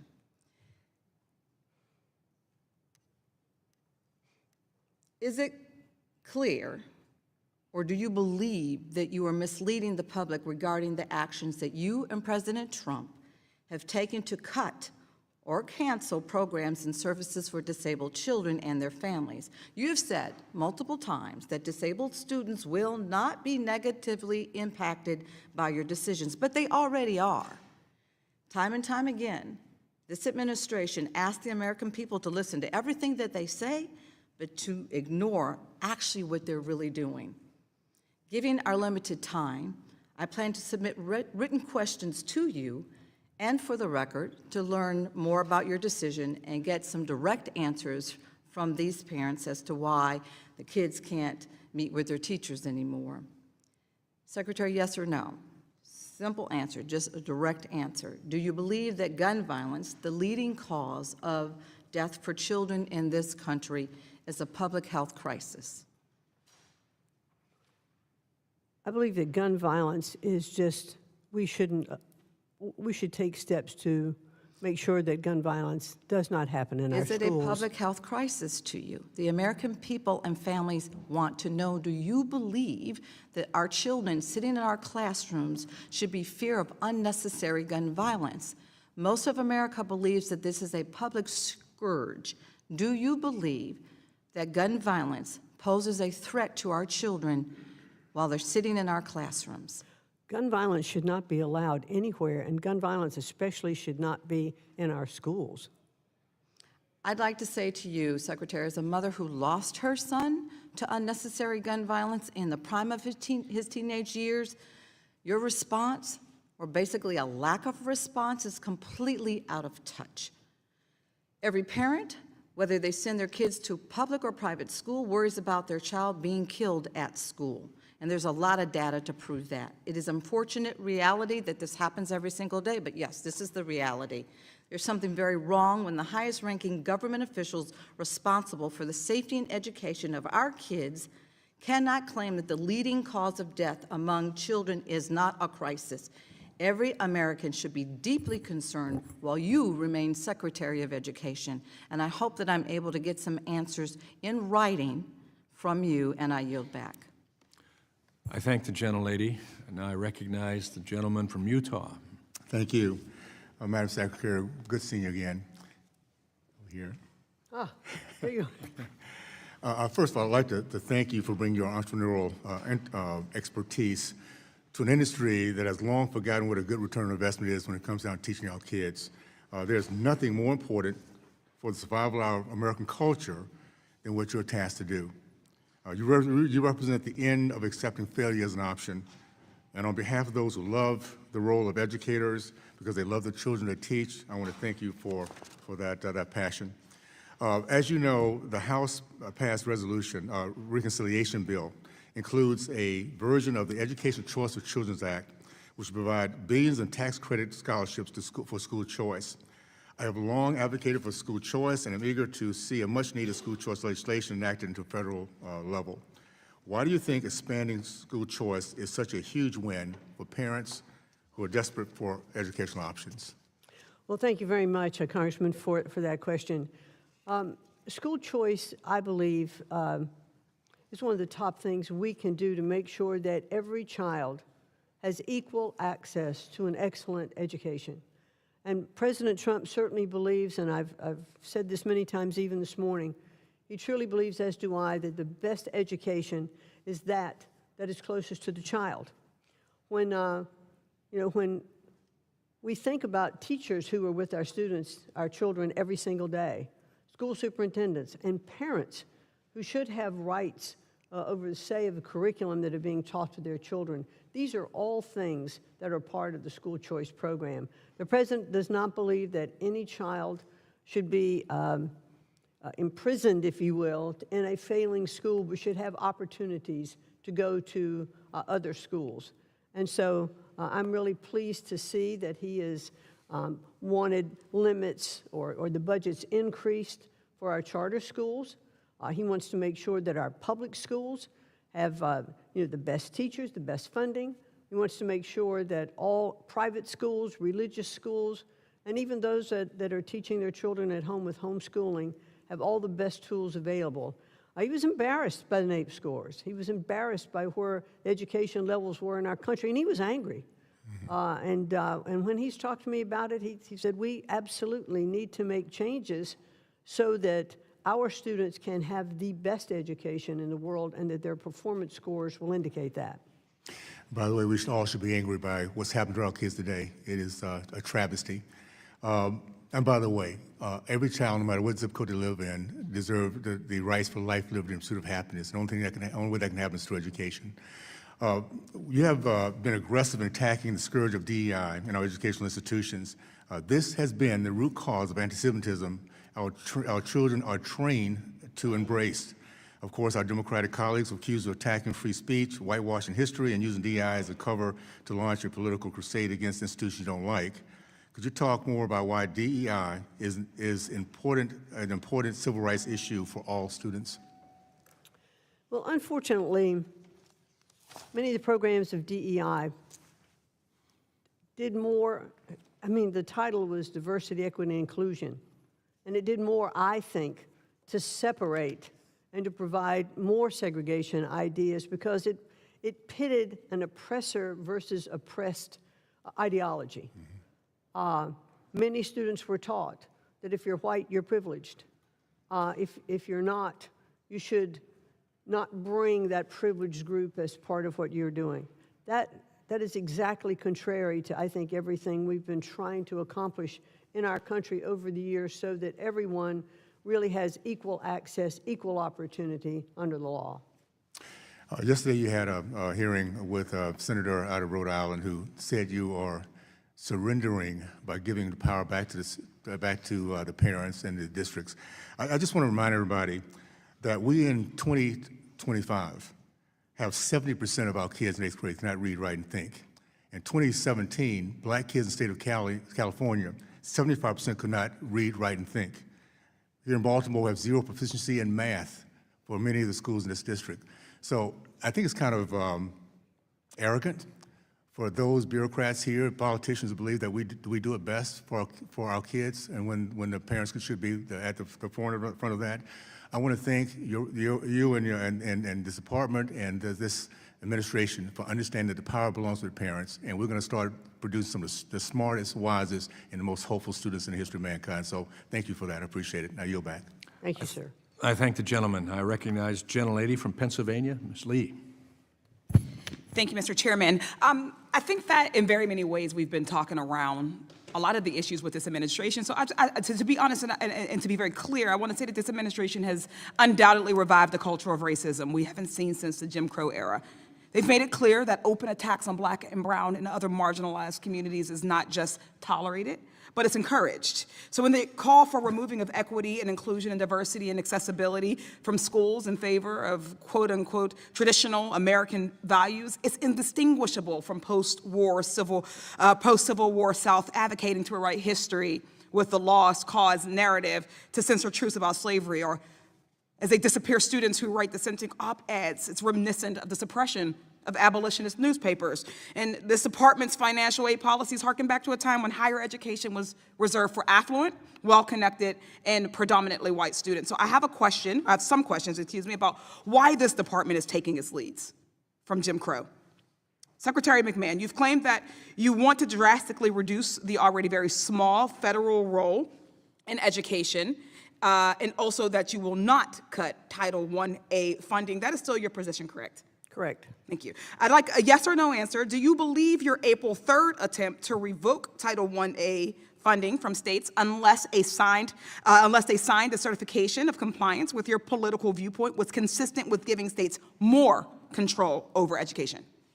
There's been no reduction in funding for Title I-A. As of now. There has not been yet. But again, and it is not going forward in the budget. so you believe that okay. Yes or no, is Title I-A funding actually secure for every school district and state that currently receives it? Or is your goal to make Title I-A conditional on states refusing to provide students of color, LGBTQA students, students with disabilities, or other marginalized students opportunities to participate in diverse, inclusive, equitable, and accessible learning environments? No, that's what I answered. 1A funding is intact. Okay. So let's talk about so-called illegal DEI, as you all have called it, a phrase you've continually bring up, that I'm still unclear on, especially after 3 federal judges have preliminarily ruled that your illegal DEI guidance is likely unconstitutional and unenforceable, illegal, as it were. Secretary McMahon, during your confirmation hearing, you were asked by Senator Chris Murphy if an African-American history class violated the administration's position on diversity, equity, and inclusion. You said you'd like to look into it. You've been on the job for a few months now. Have you been able to look into it? I do not think that African studies or Middle East studies or Chinese studies are part of DEI if they are taught as part of the total history package. So that if you're giving the facts on both sides, of course they're not DEI. I don't know what both sides of African-American history would be. Well, if African-American history is part of Certainly, history, but what we recognize it's being throughout taught what we recognize throughout education is that a course is only 1 year or 1 semester. It would be impossible to teach African history and say European history at the same time. Do you not agree that it makes sense that there would be separate courses for these courses of study? It has happened throughout history. We're able to do it not just in history courses. We're able to do it with different types of literature courses or different types of music courses. One wouldn't learn about Baroque music and necessarily have to also learn about African drumming at the same time, right? We can separate those courses. Yes, we can. And I think just as we teach U.S. history as a separate course. Certainly. So you do not agree. So you do agree that African American cultures and African history should not be eliminated from courses, particularly AP African history.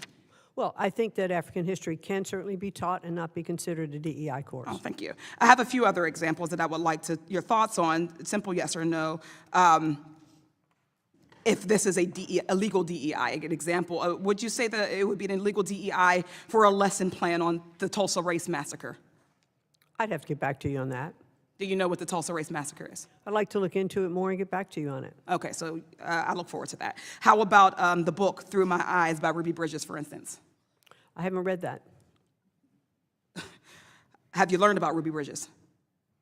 If you have specific examples you'd like That to was a cite, specific I will- example. I'll be very happy. It was for an you- incredibly for specific you to example. submit I named those a in your specific book. questions, and I will look into it and get back to you on Thank them. I'd you. look How forward about to a answering them school having a directly. voluntary celebration for Pride Month?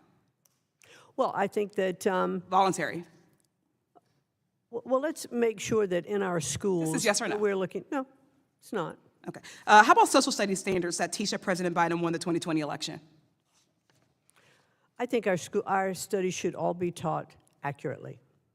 Yes or no? I think our studies should No, be no, taught no. accurately. The question was, do you believe that social studies standards that teach that President Biden won the 2020 election is an illegal DEI? Yes or no? I think I have said we should teach accurately. We should. No, be you have on not all answered sides. the question. Oh, I am I answering don't the understand question. why you're incapable I'm of just answering. not giving you the answer you want. but No, I I am want the answering answer, questions. whatever your answer is. I just gave you the answer. No, the answer is yes or No, no. the answer is, I think The our answer is courses yes or should be no. taught Gentle accurately. ladies, Thank you so time much. I has yield back. expired. I now recognize the gentlelady from Michigan, Ms. McLean. Thank you, Mr. Chairman, and thank you, Madam Secretary, for being here, and thank you so much for your leadership in our joint efforts to downsize the Department of Education. Like you and the President, I believe education policy is best determined by states and local communities, along with parents. Obviously, the closer you are to the students, the more interactive and the more hands-on experience you really have. We have this to deliver the best outcomes for the students. I think that is our goal, is to make sure we're delivering the best outcomes to the students.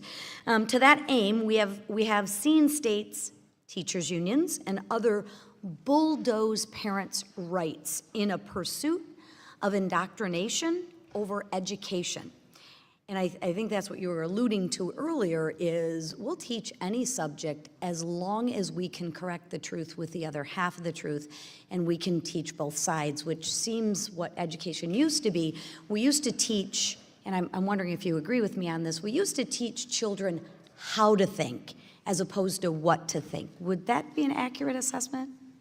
I think we do need to get back to teaching children more how to think. Amen. So as we return power to local communities, I'm trying to figure out, how can the federal government fulfill its role in protecting students and the parents' rights? How do you see the federal government, and how can we help ensure that we're protecting students and the people that get lost sometimes, the parents? How do we do that? Well, certainly returning education back to the states, back more local control, but really what that means, and what the president has said to me, is that he would like to take the bureaucracy out of education. You know, the Department of Education does not establish curriculum in a state. It doesn't hire teachers. It doesn't say what books to buy. It doesn't do any of those things. It is a great pass-through of funding that is appropriated by Congress through Title I, IDEA. Both of those are staying totally intact. But there are competitive grants that are then reviewed by the Department of Education, and so those competitive grants do go to states. And so what we want to do is to make more money available to go directly to the states. When you consider the fact that of every dollar that goes to a state, a teacher is spending about 47 cents of that dollar in regulatory compliance. But if we can get rid of a lot of the red tape that goes along with those grants and those requirements, then there's more money for the states to put forth the programs that they would like to put forth. And that's clearly one of the president's goals. I don't want to put words in your mouth, but I want to make sure that I understand you correctly. So what you're saying is, if we took that dollar that right now is earmarked, and 47 cents of that dollar is going for compliance issues, regulatory issues, right? You're saying we would actually have more of that dollar to give to the actual student? Certainly the goal. Wow, what a concept. Who could not be for that? I just don't understand. If our goal is truly to educate the student, who would not be for giving more money to the student? Not only giving more money to the students, but to make sure that parental rights are protected, that parents have more say-so in the curriculum that their students are being taught, that they understand what is going on in the classroom, and I urge parents to take a more active role in their students' education. I think that teaching is one of the most noble professions in our country, but they do need support. They need support at home, and I think parents can, and many parents are so involved, but I urge parents to become more involved in school board elections and just attending those meetings that impact their children. So it's actually a good thing when parents show up at school board meetings, and it's really a good thing when parents are involved. They're not terrorists or whatnot. That's a good thing. We actually want parents involved in the students' education. Absolutely. To that end, I know parents have the right to opt out of specific lesson plans for their child if it goes against their specific religious belief or whatnot. But I believe at times it's difficult for the parent to get that done. What do you see moving forward to make it easier for parents to opt their child out of something that they don't want them involved in? How do you see that happening? Well, there again, that's really part of the local education system, and the Department of Education does not have jurisdiction or control over that. I would just urge parents, though, independently, to continue to approach their school boards, their individual schools, the teachers, and the superintendents to make their voices heard. And with that, my time has expired. Thank you all for all of your work to getting actual more dollars to where it should go, to the actual students. I thank the So gentlelady. Thank you. Now I recognize the gentleman from California, Mr. DeSaulnier.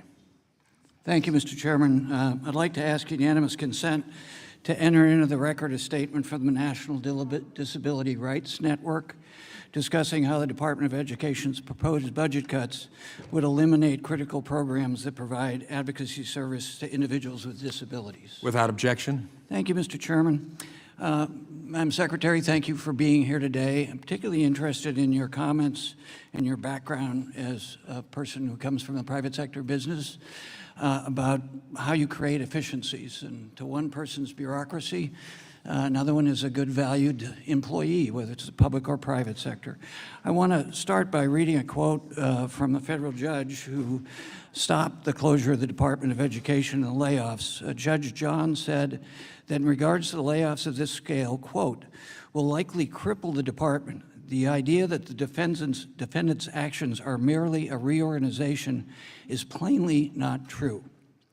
She goes on to say, a department without enough employees to perform statutory mandated functions is not a department at all. This court cannot be asked to cover its eyes while a department's employees are continuously fired and units are transferred out until the department becomes a shell of itself. So this is in the context of you're eliminating staff, bureaucrats, I think, to your words. The judge clearly disagreed with you. And in the context of special education, where we've seen students, the number of special education students in the last 10 years doubled.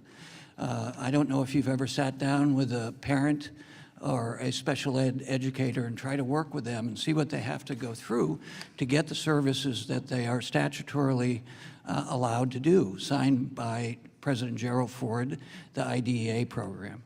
Have you ever done that? Have you met with special ed kids and their parents? Yes, I have, and I was very involved in Special Olympics for a good time and started that program in my prior profession and was astounded at all of the programs that we need for those students, and very, very heart-rendering sometimes, the stories with those parents. So when President Ford signed that bipartisan bill, the federal government promised in 1974, if memory serves me, that we would pay 40% of IDEA. Do you know what that number is now and historically has been? I believe that Congress has appropriated no more than about 18% at this particular point for that program.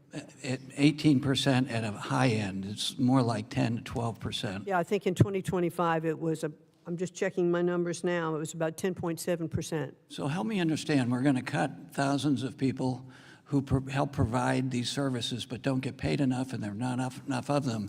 And we give more control to local government, but how do they have control when they never got the resources that they needed? I've had superintendents tell me that we've put more money into schools in California over the years. They could take all of that money and put it in special education. It still wouldn't be enough to make up for the lack of investment from the federal government based on a bill that was signed by a Republican president.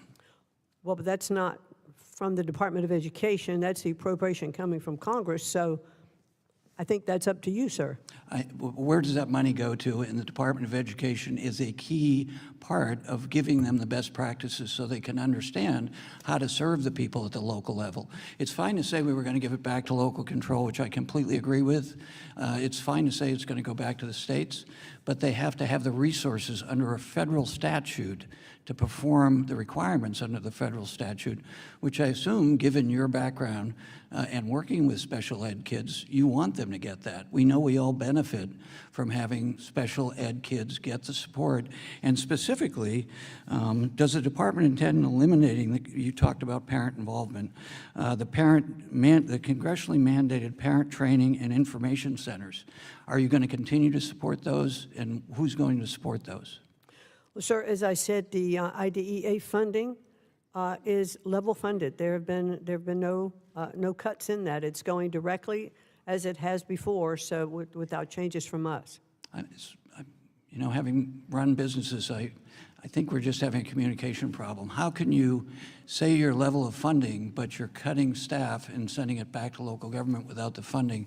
Seems like a contradiction to me, with all due respect. Wait, I don't know Madam what you Secretary. mean. I don't know what you mean by I'm cutting staff relative to states and how they are handling IDEA funding and how they are taking those dollars into their schools. The staff that we've cut, at Department of Education, let me just reiterate what I said before. We are totally in compliance with all of our statutory obligations. Oh, I'm told I have extra time because they messed up a clock. I'm sure it's a plot, Mr. Chairman, but I would love to continue the conversation. We clearly don't understand one another, and maybe I'm responsible for part of that. I don't understand, as a former business owner, how you can eliminate the Department of Education, or attempt to. Judge says you're not.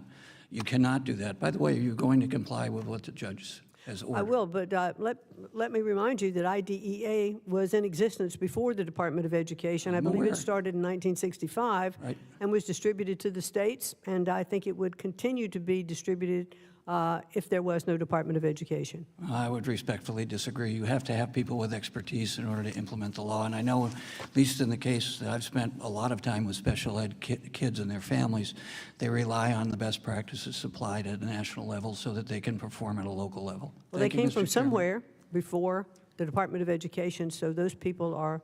Ma'am, that's the reason we started the program, is because they were suffering and failing. I think now the gentleman's time has finally expired.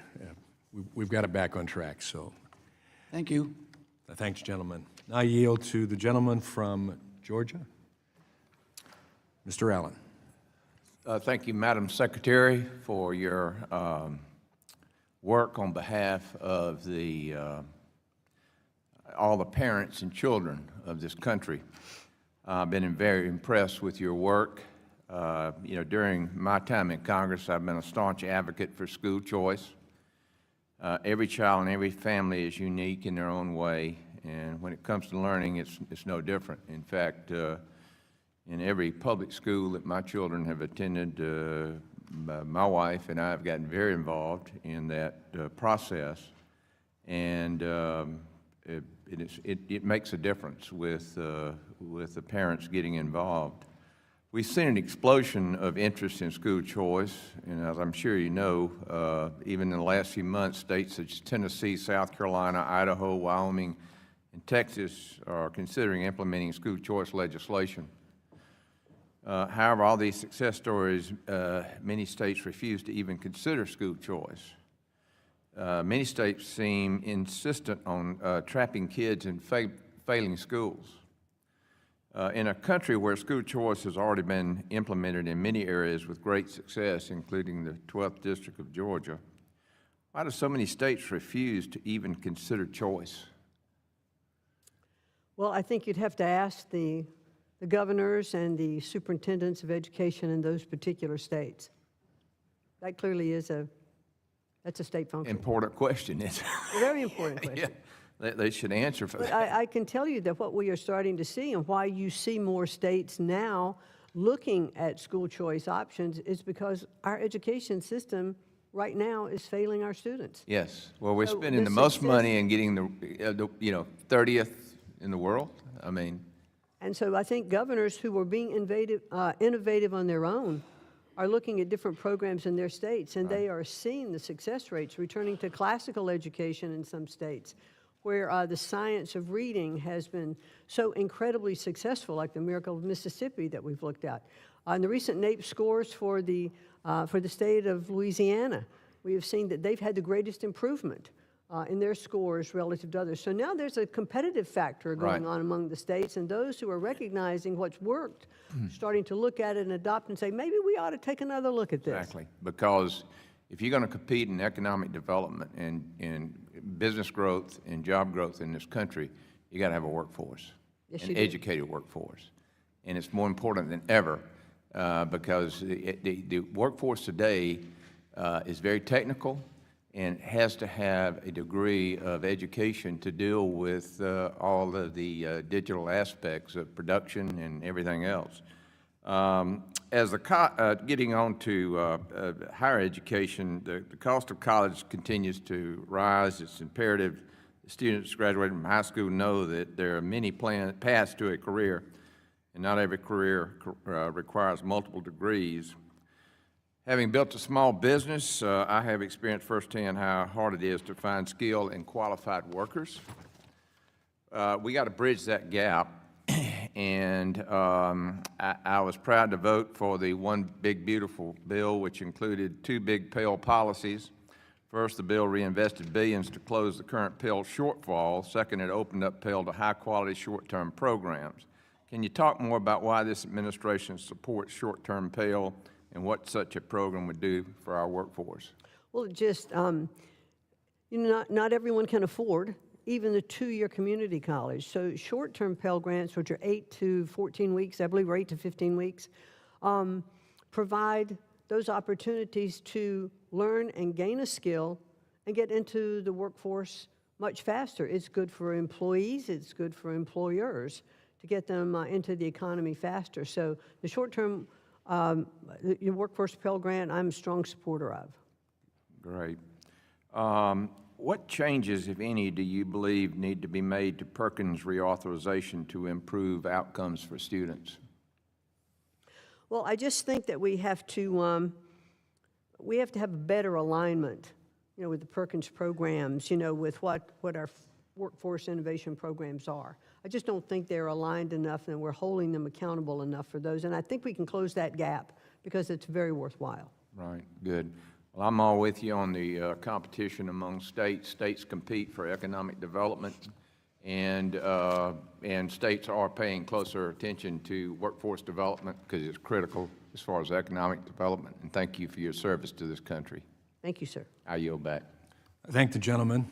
I now recognize the new member of the committee for a first round of questioning on this committee, Representative Ansari. Thank you so much for being here, Secretary McMahon. I agree that for many students in America, our education system is absolutely failing them. This is especially true for low-income families and for folks in rural communities. But that's not because of too much federal oversight or the DEI policies like your administration claims. It's because in many states, like the state I represent in Arizona, we have woefully underfunded our public education system. Now your administration wants to dismantle the Department of Education. I'm wondering if you can respond briefly. Do you believe there is a constitutional or operational path to eliminating the Department of Education? And if so, what is the timeline and process? Well, certainly, in fact, when President Trump issued his executive order indicated for me to start dismantling the Department of Education lawfully. We both know, as does everyone in this room, that the Department of Education cannot be dismantled without the approval of Congress. And so that would be the path we would have to take. And I said in my confirmation hearing that I wanted to work with Congress so that we could arrive at a good plan to show how what the Department of Education is doing could be handled with other agencies, and that we could see improvements for education throughout the country. And what risk did you weigh for public schools and universities if federal education funding is gutted or devolved to the states? Well, federal education wouldn't necessarily be gutted. I believe there would be more money to go to the states without the bureaucracy of the Department of Education. When you think about how many people there are at the department, and some of those services can be handled by other agencies, there would be less money taken out of the overall budget, more money to be available to go to the states. So here's the thing, Madam Secretary, and why I strongly believe that you're wrong. One big risk I see right off the bat is that some states, again, the state I represent, Arizona, have an abysmal track record of managing education. Last year, Arizona was dead last in a national list of the best states for public education. We have some of the lowest teacher salaries, low test scores, and the highest student-to-teacher ratio in the country. After years of cutting funding for public education, Republicans in Arizona have tried to fix our education system with universal school vouchers. Secretary McMahon, do you support expanding school choice vouchers nationwide? Well, one thing I would like to bring to your This is a attention, yes or no. which you may already know, is that the federal government only provides about 8 to 10% of the total education budget to states. Do you support So expanding? these are, It's a yes or no question. no, Do it you support isn't. the expansion? These are policies that are Okay. that are established by the states, and I Reclaiming think my that the time, states Secretary. Thank you. Do you should adjust and provide their own education philosophy. When it comes to vouchers, would you say that you support taxpayers subsidizing wealthy students' tuition at expense of private schools? I think that, again, these are issues within the states, to look at. It's a yes or And no. No, there's a school Do you choice support the issue. subsidizing for wealthy students? There are issues within states that they should look at. Okay, that sounds like a yes. Do you support those vouchers being used for things like expensive ski trips, $1,000 Lego sets, or pianos for individual families? Of course not. So I heard my colleague from the other side of the aisle just previously talking about how wonderful vouchers are, and I just want to share a couple articles, and I'm sure you all can't see from here, but these are all from the last couple of years in Arizona. It's titled, "Parents of Private Voucher Students Spent Over $1 Million of Public Money Buying Lego Sets." Another one, Arizona Empowerment Scholarships, what $304 million bought. Ranges from tuition to trampoline parks. A lot of waste, fraud, and abuse happening. And another analysis, more than half of ESA students come from high-income zip codes. So in Arizona, Secretary, this is exactly what's happening. 77% of those vouchers have gone to students in the wealthiest zip codes to fund their expensive private schools and luxury items, all while defunding public schools that the rest of our students attend. Does it sound to you like Arizona's voucher program is improving our education system? It sounds like you've got an issue in Arizona that you should address with your governor And that's, no, it's actually our state and with your- legislature well, that then- is then do it ballooning with the your state voucher legislature system. and all of that. So in That's a state Arizona, issue. the That's a issue state has been a issue. disaster, and this is exactly why a federal Department of Education is so vital. School vouchers have decimated our budget by $1 billion, again, Republican-controlled state legislature for, I think, 60-some years, costing taxpayers way more than simply raising school funding would have. So you have a clear test case in Arizona, which has failed miserably. I'm not sure why we would want to subject the rest of the country to the same problems. The gentlelady's time has expired. Yields back, and I recognize the gentlewoman from Illinois, Ms. Miller. Well, good morning, Secretary McMahon, and thank you for the great work that you and President Trump are doing to reform the Department of Education. The last 4 years under the Biden administration have been a disaster for the public education system, for parental rights, and for student safety. And the most racist thing that's been going on in our country has been the unanimous support of the Democrats and the teachers union to force inner city children, black and brown children, into failing schools while denying their parents the opportunity to seek alternative options. Children as young as kindergarten have been subjected to drag queen story hours, and pro-LGBTQ IA2S+ curriculums. Shockingly, the Department of Education had the audacity to call parents domestic terrorists and proceeded to investigate and intimidate them into submission. Scott Smith was arrested. State Department of Education, The Biden Department of Education. the Biden department. Yes. Scott Smith was arrested at a Loudoun County school board meeting over voicing his outrage that his 15-year-old daughter was raped by a boy dressed as a girl in a public school bathroom, and then the school sought to cover it up. Now, after being soundly defeated last November, Democrats in states like Maine, California, and my home state of Illinois continue to defy federal law by forcing our girls to compete against biological men and change with them in locker rooms. Thankfully, President Trump and yourself are taking action to stop this madness and are striving toward the ultimate goal of returning education to the states and to the parents where it belongs. So, Madam Secretary, thank you for your recent response to my letters addressing Title IX violations in Dearborn and Naperville, Illinois. Could you please elaborate on what the Department of Education is doing to investigate similar violations in other school districts and whether their federal funding will be rescinded for failing to comply with federal law? Thank you very much. And we are indeed investigating many cases that come up under Title IX. I mean, I was informed, I think it was yesterday, that in Colorado there was as part of the public school system on school trips, that there were boys sleeping perhaps in beds, boys who were identifying as girls, sleeping in the same bed with girls on these class trips, and parents were not even notified. I just think that that's incredibly wrong. That is a Title IX violation that we'll be, investigating. There is I think there's in Wyoming a college, that had, again, boys joining girls' sororities. Again, Title IX violations. We are going to investigate them. And we will look at whatever options, that we have available, whether it is defunding some of those programs. So, yes. Tehank you. And thank you for fighting hard for school choice. Homeschooling is very near and dear to me. I'm a teacher, and I ended up home educating my 7 children. Most of them have chosen to do the same. As parents saw the filth being taught to their children during the COVID-19 lockdowns, many began homeschooling.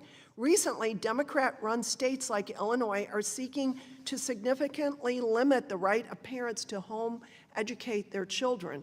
What can the Department of Education do to ensure that this fundamental right is protected? Well, that's clearly one of the things that President Trump has talked about, and what I've addressed earlier, in my testimony today, and that is that the president absolutely does believe that all children should have a right, to an excellent education. They should have that choice, and that choice should be supported, whether it is homeschooling, private schools, public schools, charter schools. All of those should receive their funding, and that states should look at the choice options. Thank you. Competition makes everything better. As I mentioned earlier, the Biden administration launched an assault on parental rights in education.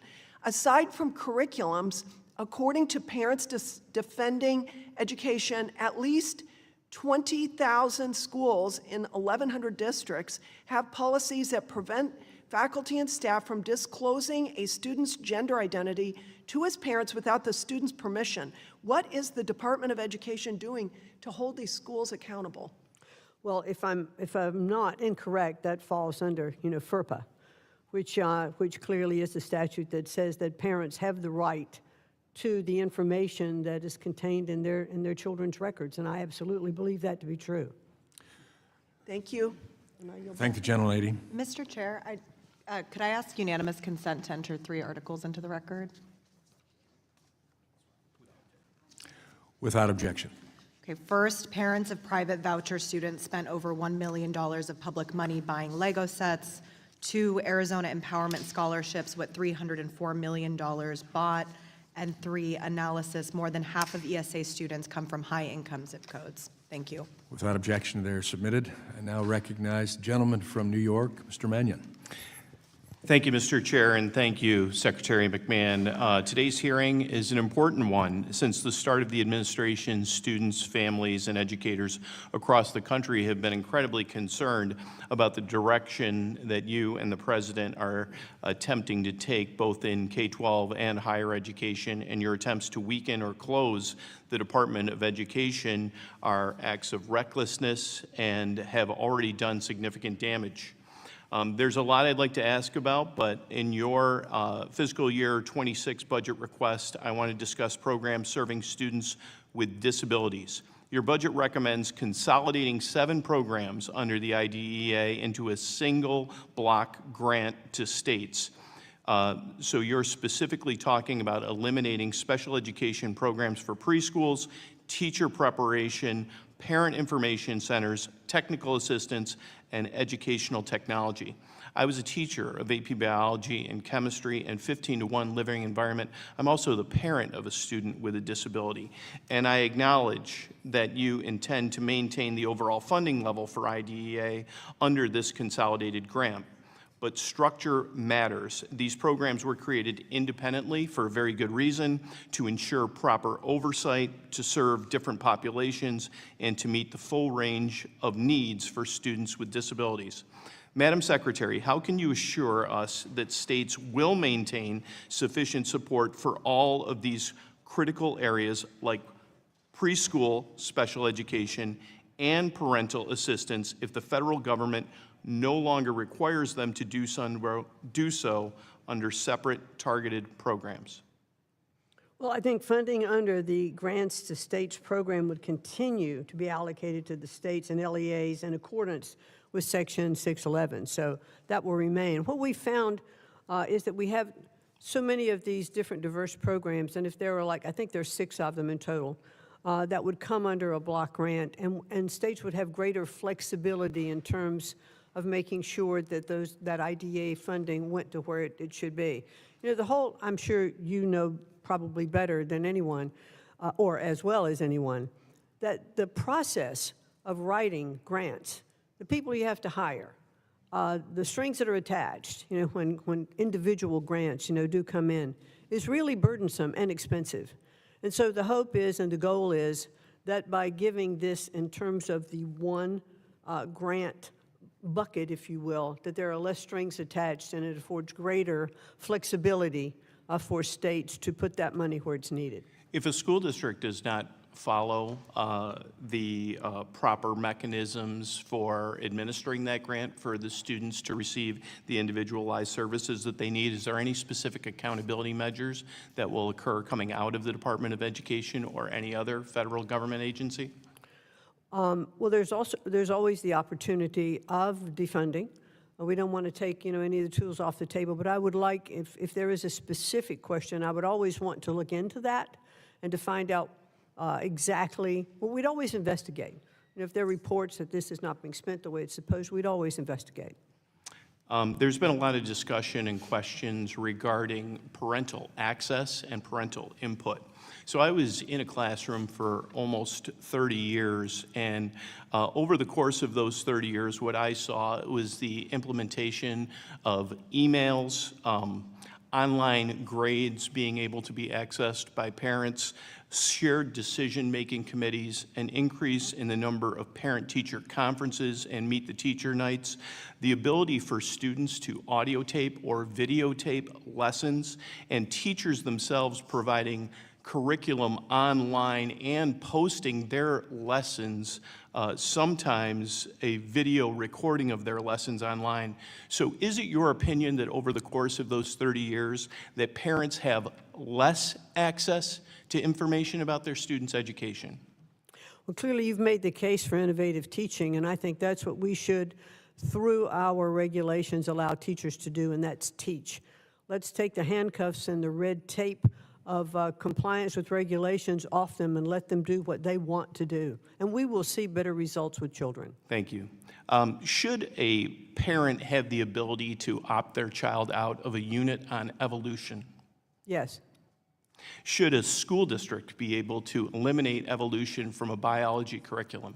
I think that parents should have, under parental rights, I think parents look at curriculum in terms of maybe their own ideals, maybe their own religious backgrounds, and have the opportunity to opt out of a particular course. Thank you, Madam Secretary. Thank you, Mr. Chair.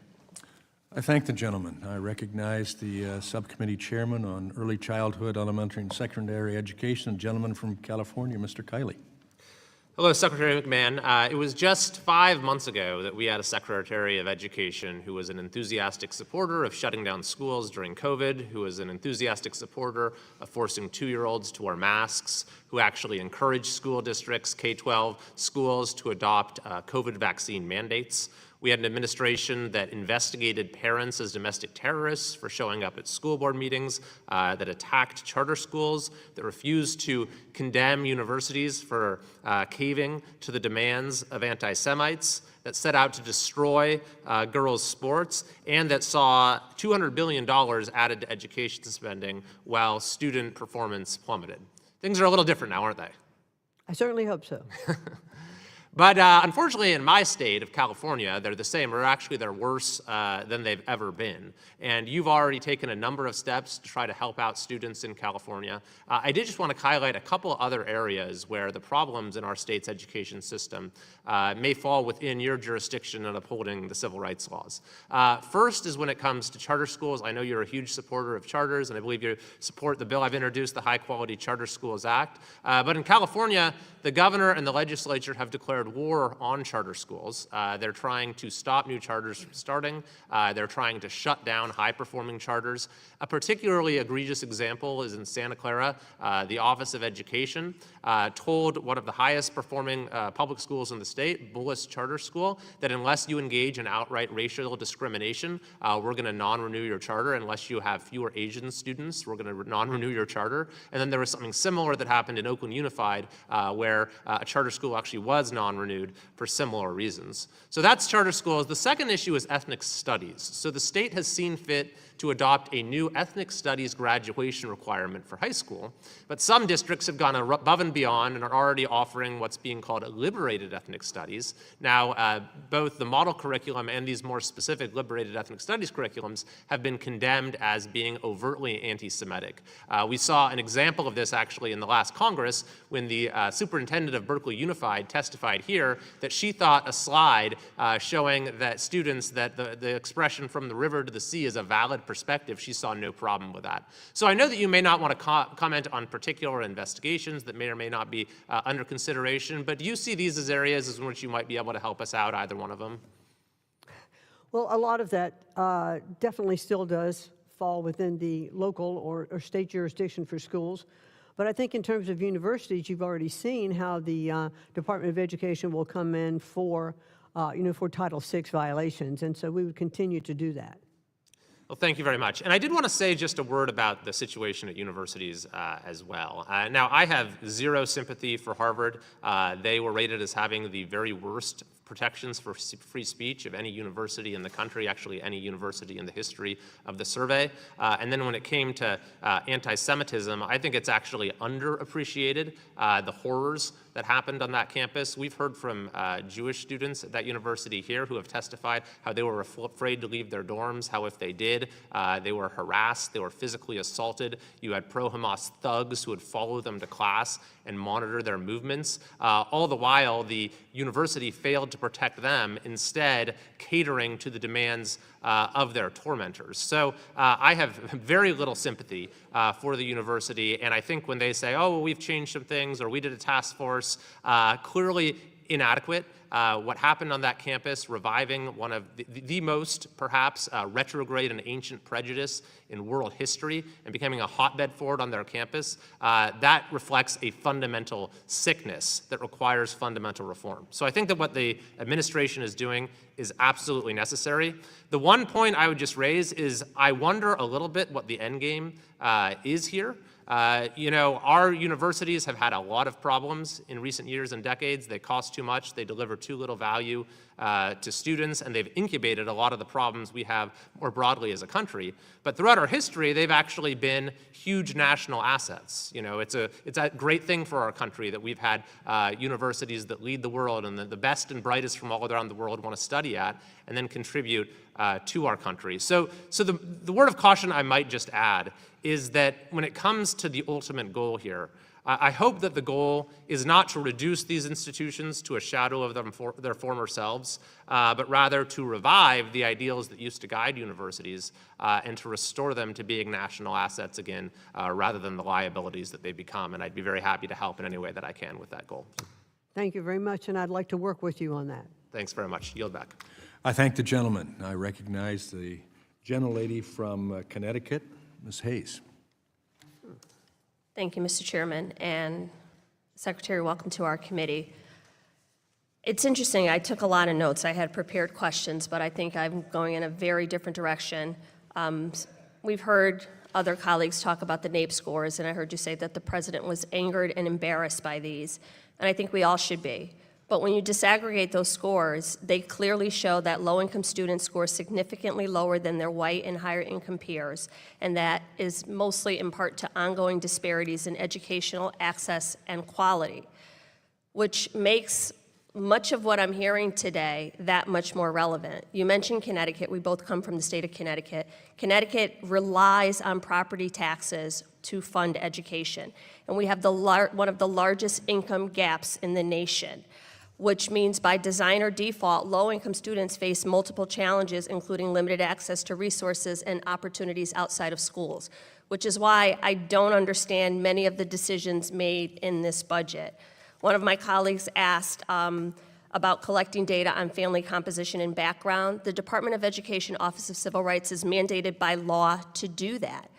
I was pleased to hear you say that states do not the Department of Education does not control curriculum, instructional materials, the teachers that are hired, which makes your words contradictory because every argument you have is to put local control back into the states.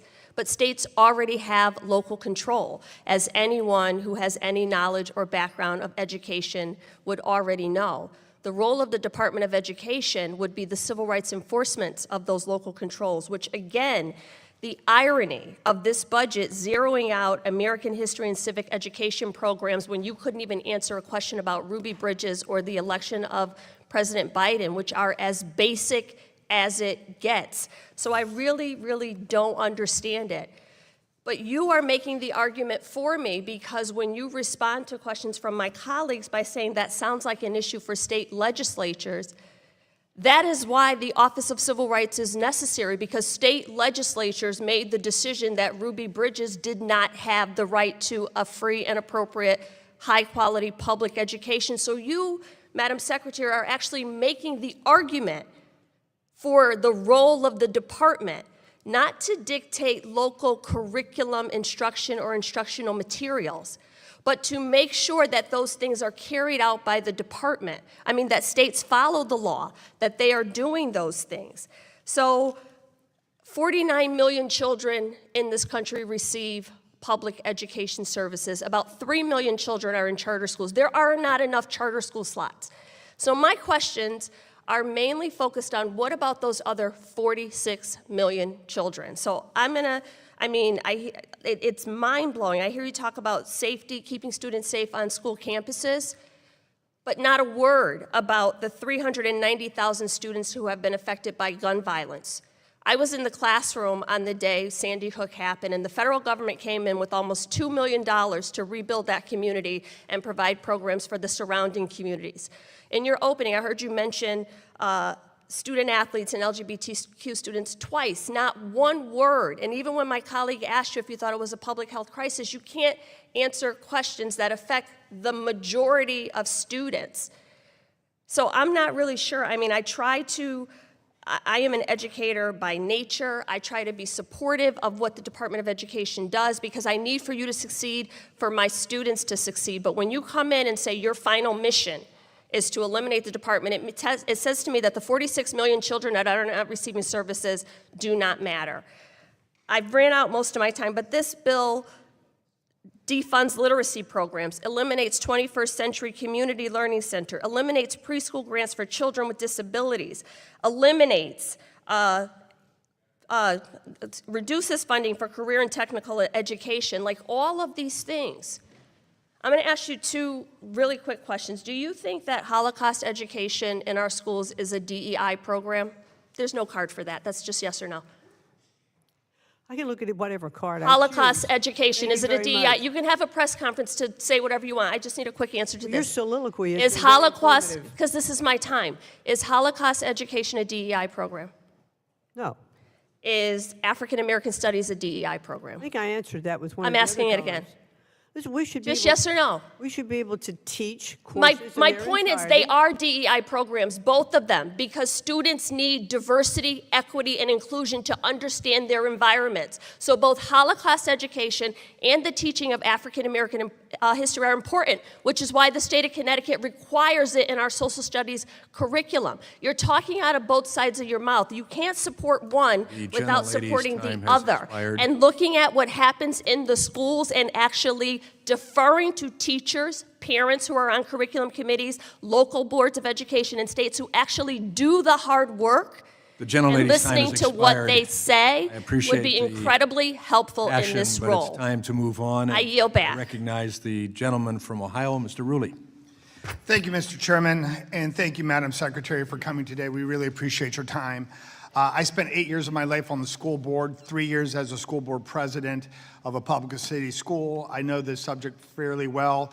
I was in the Ohio Senate for 6 years, vice chair of education. We all know that our school systems in this country have a severe problem. When you look at school systems like Cleveland, Youngstown, Akron, Canton, Detroit, and Buffalo, we have school districts that are taking $30,000 to $35,000 per year to educate a child that gets a high school diploma with a 4th grade reading level. There's a major problem in our school districts. Some of the small school districts, like my school district, Latonia, we were able to educate our kids for about $8,000 to $9,000 a year and produce 11th or 12th day reading level. So there's a problem. I know the opposition party loves the concept of throwing more money at it, so let's do that. Because that's what President Trump just did. President Trump, on a K-12 simplified funding program, gave an extra $2 billion to all the public school districts throughout the country.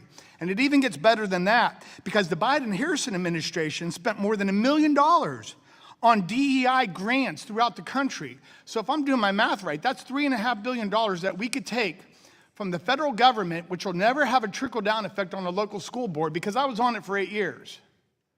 So whenever you hang out with the treasurer of a local public school board, they're petrified to see what's going on with the federal funding.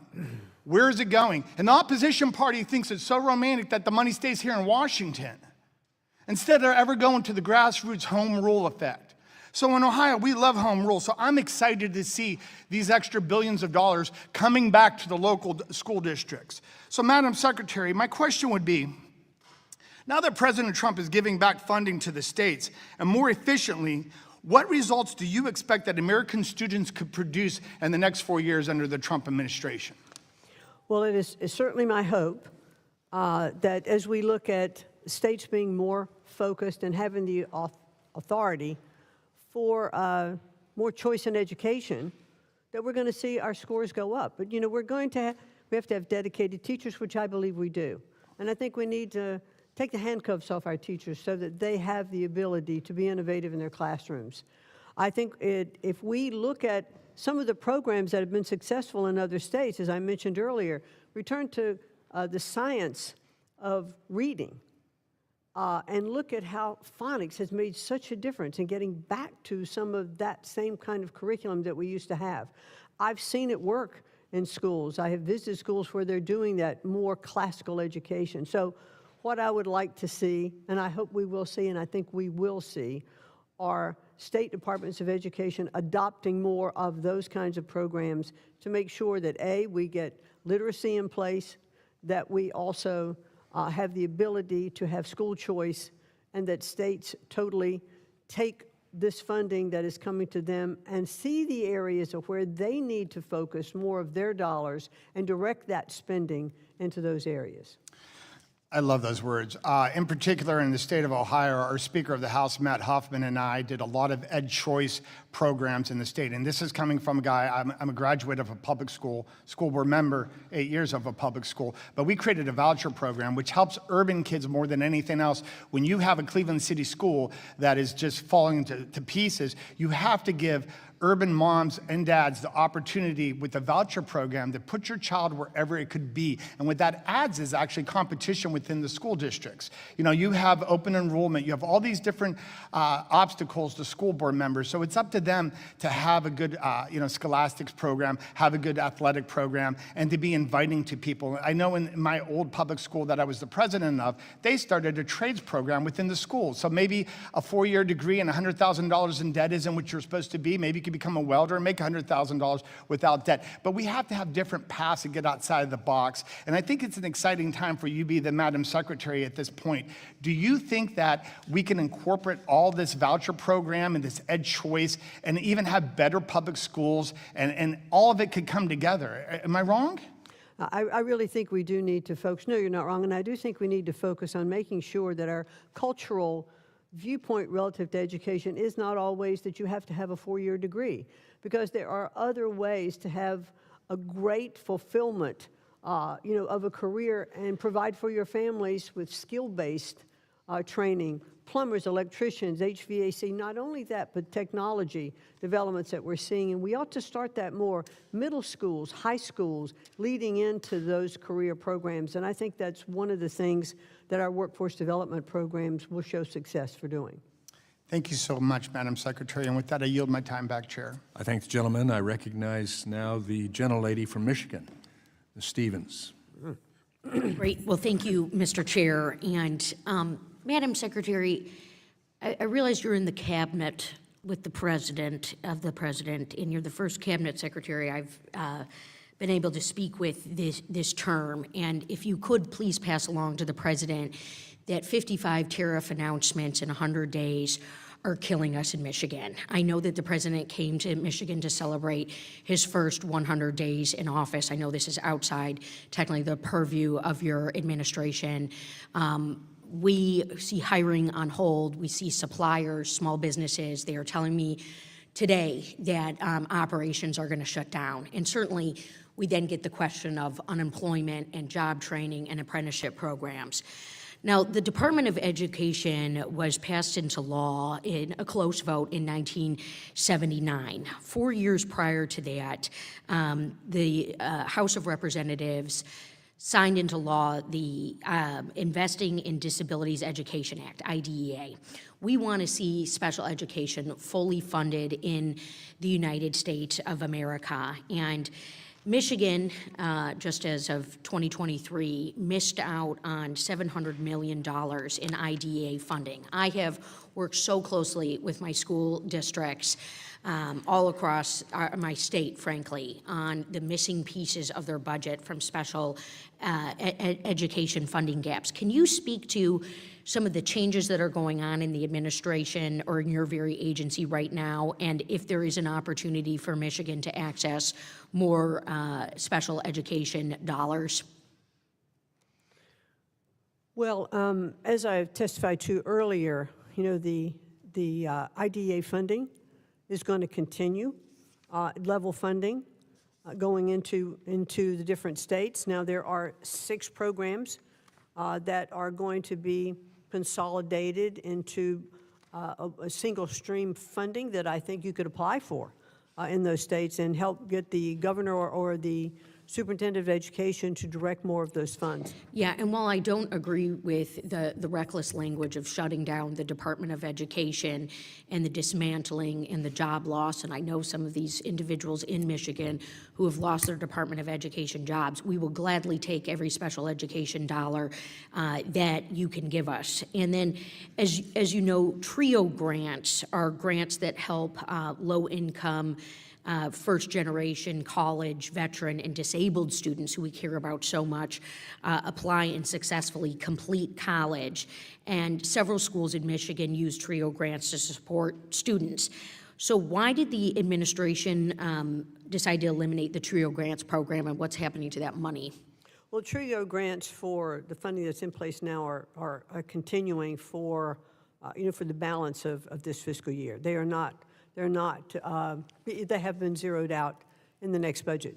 What we found with TRIO and looking at, and hey, I think, I've heard testimony, I heard a couple of senators even yesterday say that they know people that benefited from TRIO, and I'm sure that there are many people who have, but there are other programs in place that would also help students who are now being benefited by TRIO. We also found out that the TRIO programs, they've been put through with a lot of heavy lobbying, and the Department of Education really doesn't have the ability to go in and assess total accountability, and that's how it's written. Yeah.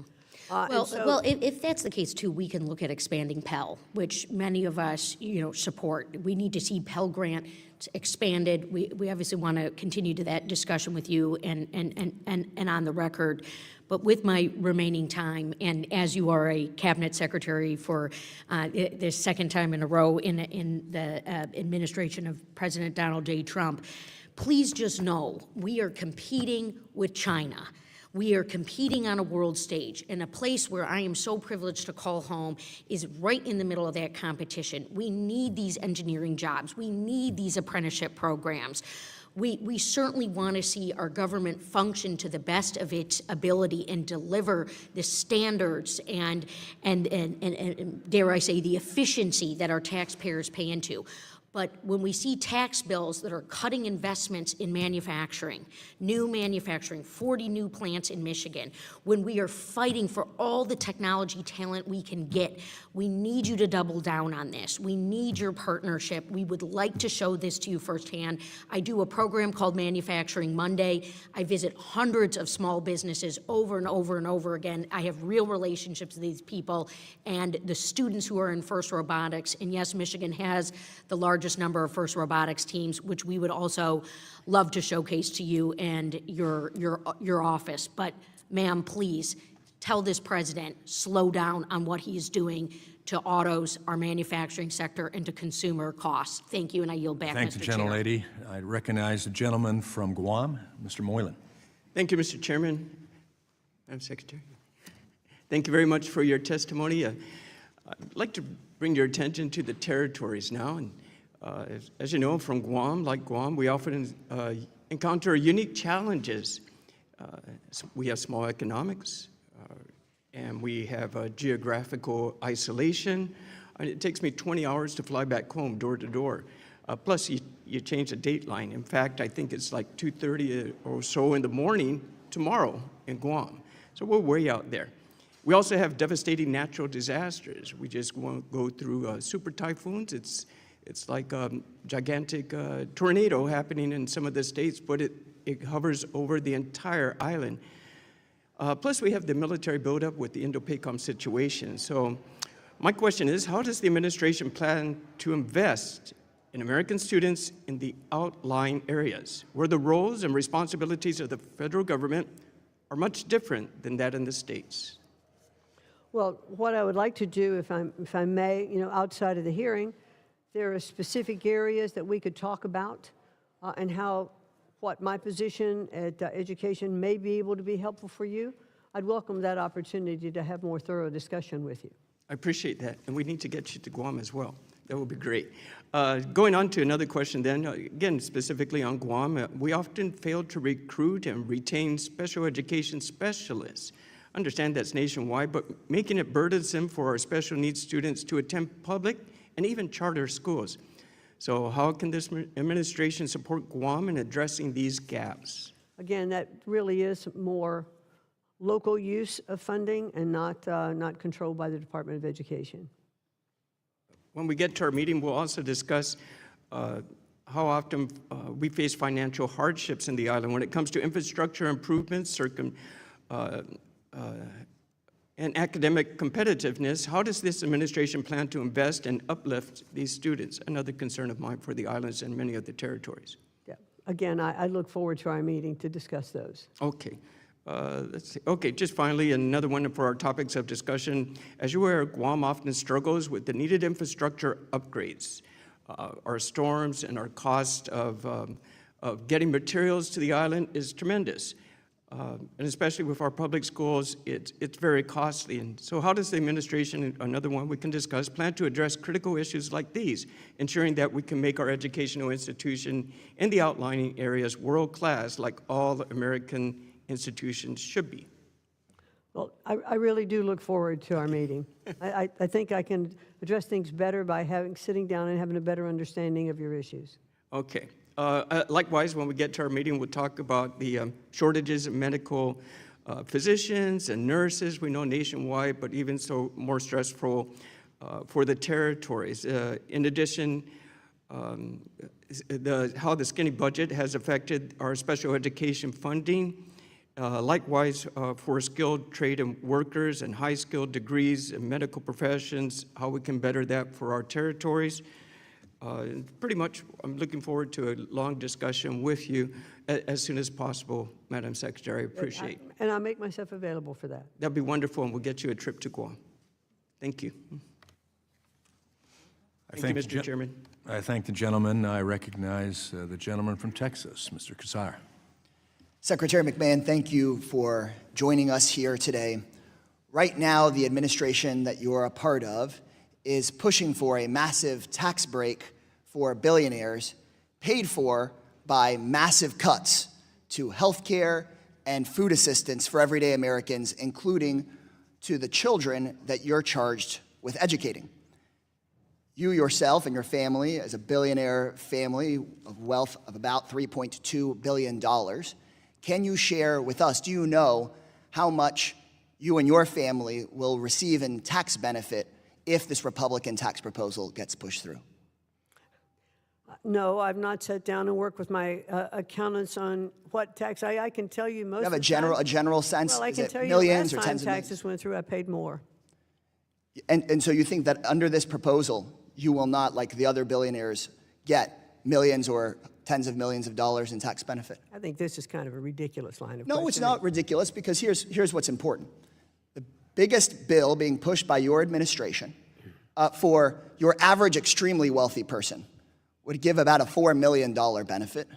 Your family's worth about $3.2 billion, so I imagine that you'd get millions of dollars in benefit from this tax bill. Does that make sense? Does that check out? I don't know. I'd have to let you know. Let's just ask the member Chairman, how this refers to my education question. I'll refer to that, policy. Secretary. So, okay, look, there are families watching at home from my district that could lose their health care, and they want to know why their health care would get taken away, and what it's paying for is overwhelmingly tax cuts for the wealthiest people in the country. And so what would you spend the $4 million on that you would get a benefit of at least $4 million? Let's get to your educational line of questioning. What would those that we families deal with in this committee? What would those families who lose their health care, who are watching, what would you spend the $4 million on that's worth more than their health care?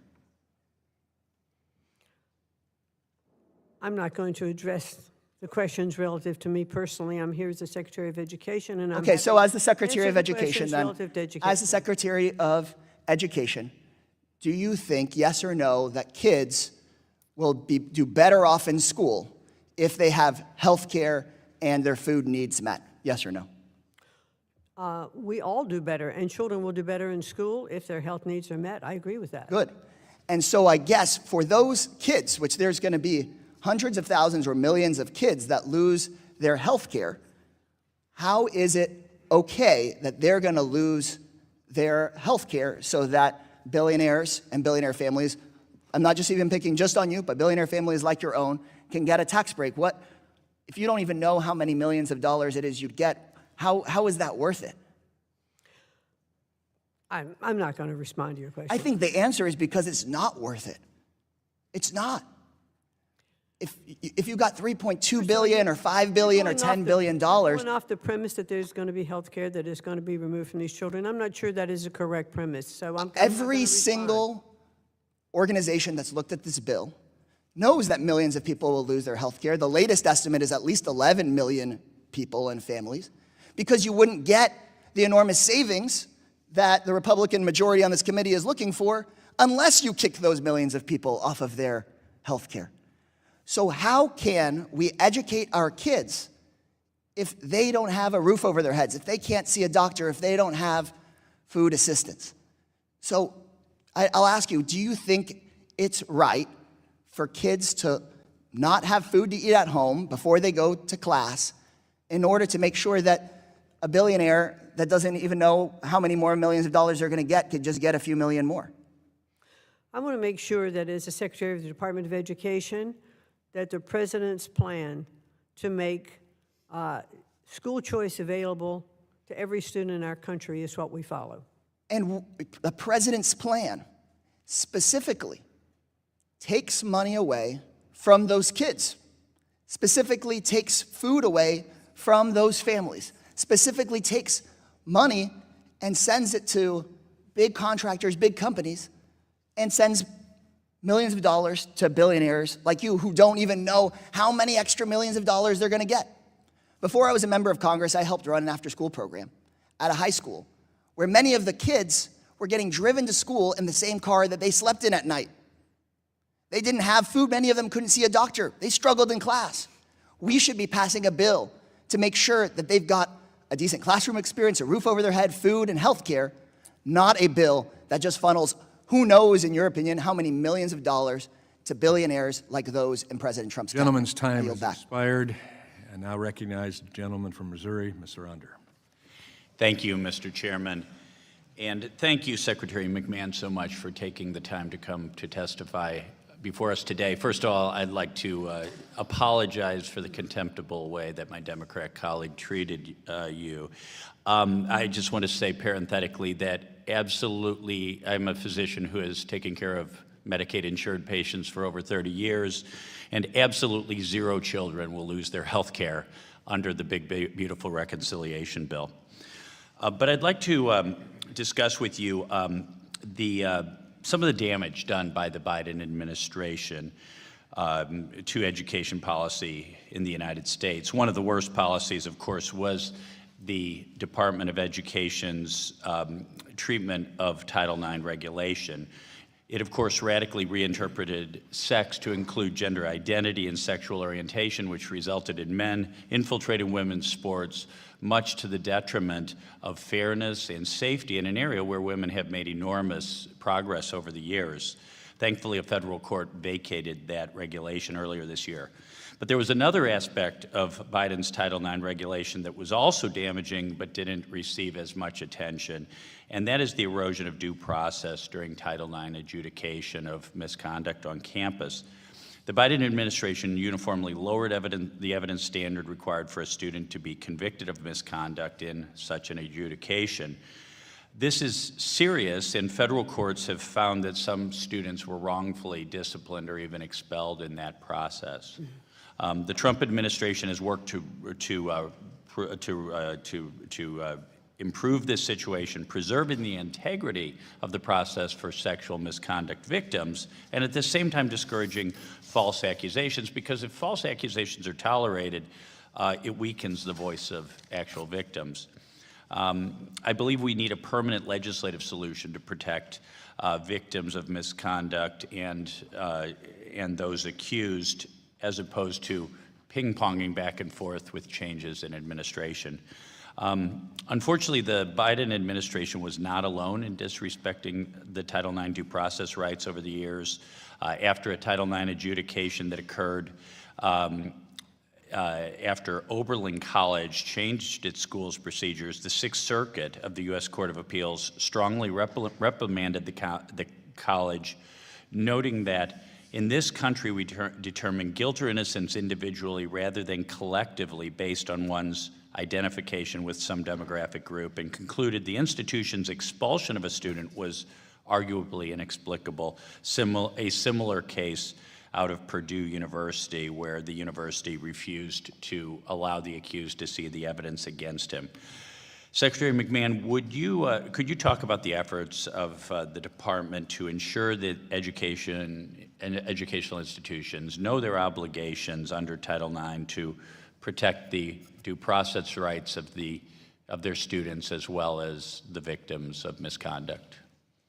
Well, certainly I think this administration has shown that it is absolutely committed, to protecting, Title IX, not only with keeping men out of women's sports, because we do know that women are absolutely girls and women are absolutely put at a disadvantage when men are allowed to compete, just simply because they can miss scholastic opportunities as well as for their own personal safety. Right. So I absolutely believe that we're correct in enforcing those Title IX efforts, and the President has issued an executive order to that effect as well as the fact that I do believe that it is covered under Title IX.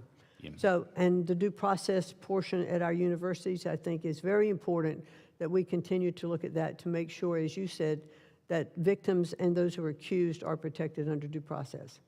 No, I think that's correct, and I think too many times these Title IX adjudications are run by folks of a DEI bent, and many times there can be a guilty until proven innocent assumption and a lack of due process. So I thank you and of course the Trump administration for your commitment to restoring Title IX to its original purpose as opposed to being weaponized for ideological political ends. Thank you so much for being before us here today, Madam Secretary. I yield back. I thank the gentleman. I recognize now the gentlelady from Minnesota, Ms. Omar. Thank you, Chairman, and thank you, Madam Secretary, for being here with us. Is it fair to assume that you are aware that when a loan borrower is defrauded by a school, that there is a provision in law called the borrower defense? Yes, I am. Okay. It is a straightforward concept. A student should not be forced to repay loans to schools that lied to them. We know that millions of federal grants and loans go out the door while students are left with education that is not worthy. So I was actually surprised a few weeks ago when your department quietly rescinded $37 million fine that was placed against Grand Canyon University. Can you explain why that happened? Let me think for a second. Let me review my notes on that because there were a couple of things I wanted to make sure I covered with you. We really found that the accusations against Grand Canyon, which is a faith-based organization, and we looked at all the facts of the case. I am familiar with the university. Really, my question is, how are those students going to be made whole if you are not allowing the university to pay the fines? What's the plan? I'm not sure that that's the right analysis of it, but I will look into it further and get back to you. And you'll give me back a writing? Yes, I will. Writing? Okay. Because we know that, the president in whom you serve had a fraudulent university called Trump University, and he himself settled 3 lawsuits before becoming president. We know that there are roughly 1.4 million borrowers who have been approved for a borrower defense discharge and are still waiting for that process. How are you clearing out that backlog? In terms of the borrowed defense funds? Uh-huh. There are lists of that. I'll be happy to get back to you with those numbers. Okay. And while those students wait, can you give us a commitment that you are not going to collect that debt? Yeah, I'll have to get back to you on that, as to what the situation is. And I don't understand how that's a difficult question to say yes to. They've been defrauded. They are waiting for relief. While they wait for their relief, Well, if they shouldn't have to pay back that debt. Well, if they've been defrauded and it's been adjudicated that they've been defrauded, then I will get back to you as to what the time frame is and why there's a holdup if there is. Okay. I'm not sure as I sit here right now. Wonderful. There was, I know that you've been questioned a lot on IDEA and its funding. I won't re-litigate those questions. I just have two particular questions to address, or two areas to address. We know that the IDEA, that you have gotten rid of the legal team that guides the states in implementation. How are you going to rectify that? I don't know what you mean by we've gotten rid of the legal team. We have had some reduction in force of There was a members. firing of the entire legal team. Well, we have other lawyers in place at the Department of Education, and we are The fully. entire we are team full- that that's- was for IDEA has been fired. So how are you addressing that? Because we have other lawyers who are in place that can handle those things. And as I mentioned before, we have not missed any of our statutory requirements. Well, I do believe that that firing hurts the implementation. We also know that you have gutted the Office of Civil Rights when there is already investigation backlog. How are you going to fix the discrimination claim cases that are out there? Well, there are, excuse me, there are cases that we're looking into. And again, we have not missed any of our statutory requirements in terms of OCR. We also have a task force. There is a backlog. There are a lot of There is a backlog There are a lot of because we kids in our schools that are waiting for relief. When you get rid of the people that are supposed to carry out those investigations, how are you to assure that those kids will not continue to be harmed? We are talking about so many situations in where kids are being discriminated against, and you got rid of the people that investigate those investigations so those kids can protect themselves from from discrimination. Well, we still have a very strong and capable staff in OCR. At the Then Department you of wouldn't have a Education. backlog if that was the No, case. the- There is a current backlog, and Well, I would excuse me. love for you to stop just saying words and to actually do the work that you are charged by statute, and I yield back. I thank the gentlelady. I recognize now the gentleman from Pennsylvania, Mr. Thompson. Thank you, Mr. Chairman. Thank you, Secretary McMahon, for being here today and for your continued public service to our country. As you likely know, I've co-chaired the Bipartisan Career and Technical Education Caucus for more than a decade, and I'm proud to be the champion for CTE here on the Hill, alongside my good friend, Congresswoman Bonamici. Madam Secretary, during your confirmation hearing, I was glad to hear about your commitment to providing more alternative pathways to traditional four-year degrees, leaning on career and technical education to help achieve that goal. As the author of the Strengthening Career and Technical Education for the 21st Century Act, signed into law by President Trump in 2018, I'm thrilled to see the growth and the success of these programs. Typically, when I visit these programs today, I see waiting lists.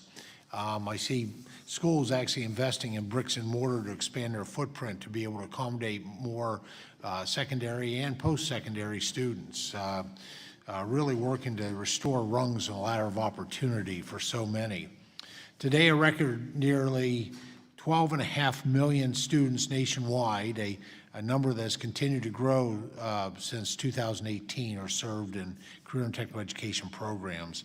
At the secondary level, students are graduating from CTE pathways at an amazing 96% rate, far higher than the national average.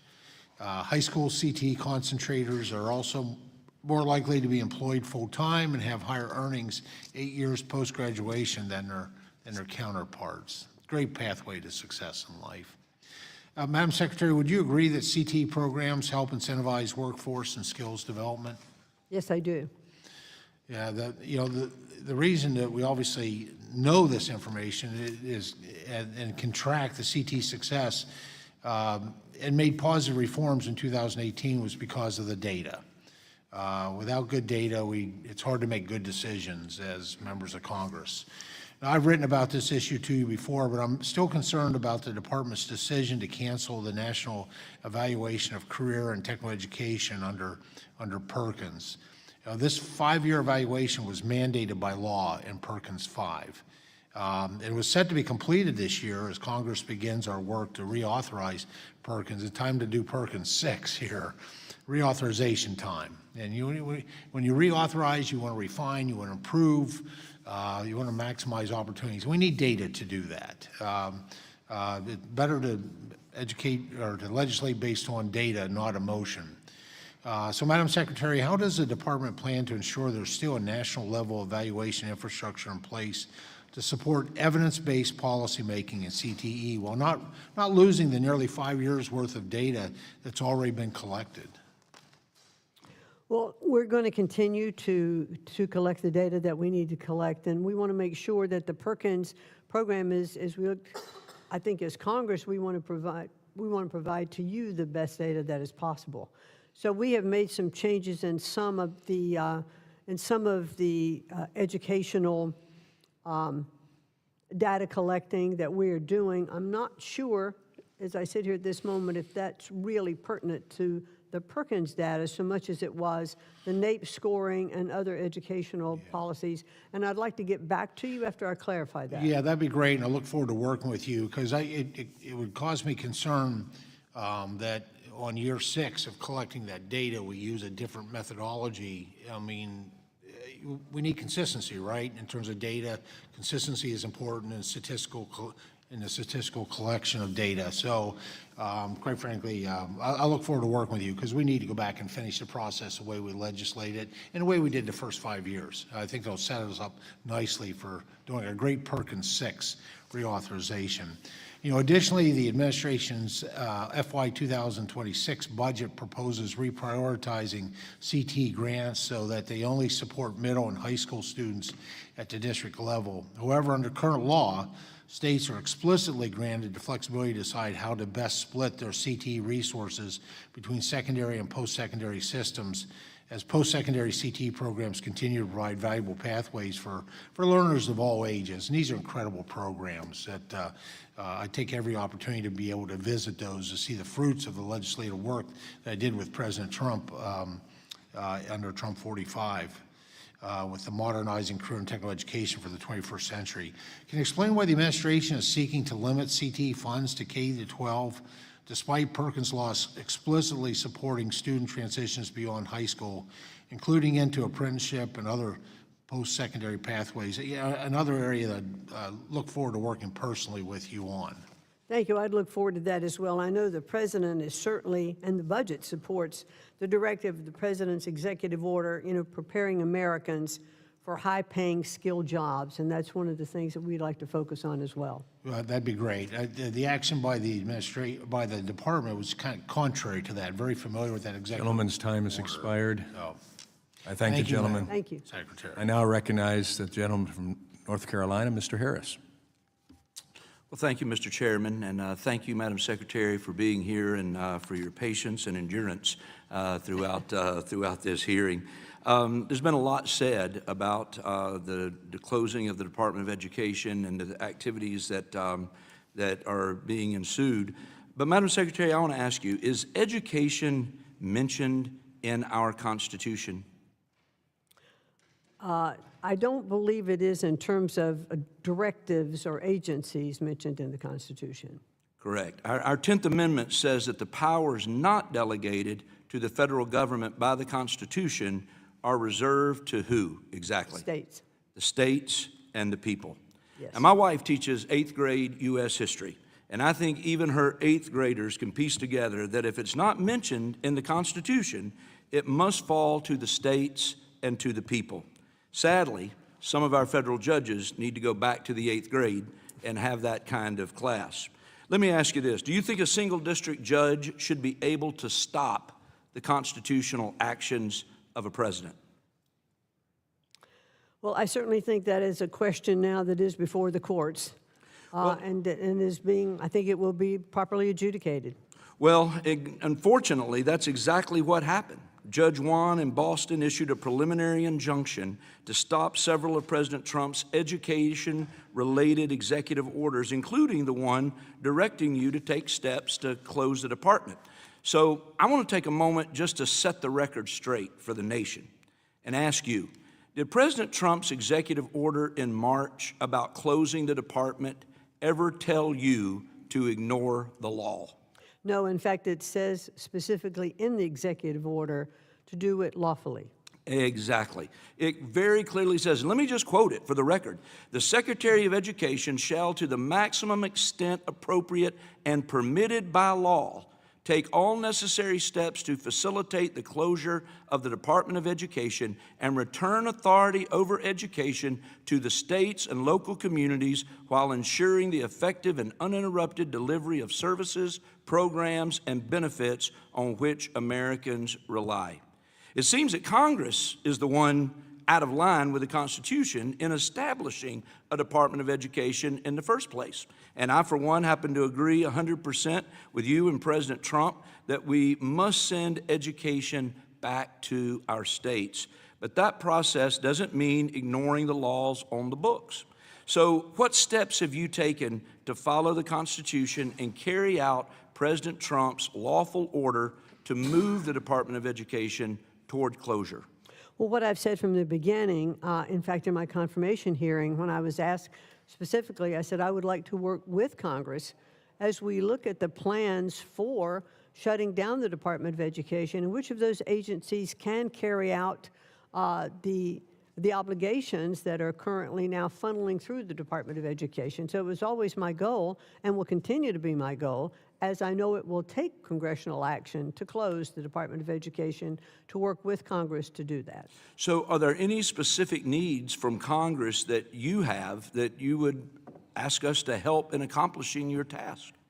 I think they will come as we want to sit down, as we lay out more the plan and the timeline, you know, for where we think different agencies could accommodate the role right now of the Department of Education. Okay. On another subject, Madam Secretary, do you agree that it is a privilege for foreign students to attend American universities and not a right? I do think it is a privilege. And do you agree that it's a privilege for universities to enroll foreign students, not a right? I think the right, the education here in our country, I mean, I think it is a privilege for those foreign students to come and attend our universities. And do you agree that the safety of American students should be a top priority, especially when considering who to let on campus? Yes, I do. Well, recently, the Department of State announced a temporary pause in interviews for student visas with plans to update the policies on screening, even social media for applicants. And this comes after we've seen just the incredible rise in the violent and anti-Semitic protest on college campuses across the nation. And I want to ask you in just a closing seconds, has your department noticed a connection between schools that fail to follow the law and report foreign donations and the prevalence of anti-Semitism on campuses? Well, one of the things that we've asked, in fact, this is exactly one of the issues that came up with Harvard. So we are looking at all universities now and investigating to make sure that under that Section 117, they are, as they are required, reporting the amounts and sources of those donations to the universities. Excellent. Well, thank you so much again for the work that you're doing. And Mr. Chairman, with that, I yield back my time. I thank the gentleman. I recognize my friend, the ranking member, representative from Virginia, Mr. Scott. Thank you, and thank you, Madam Secretary, for being with us today. I have a lot of questions, and hopefully I can get some quick answers. I try to phrase them in a way that they can get some quick answers. Do you intend to comply with the May 22nd court order?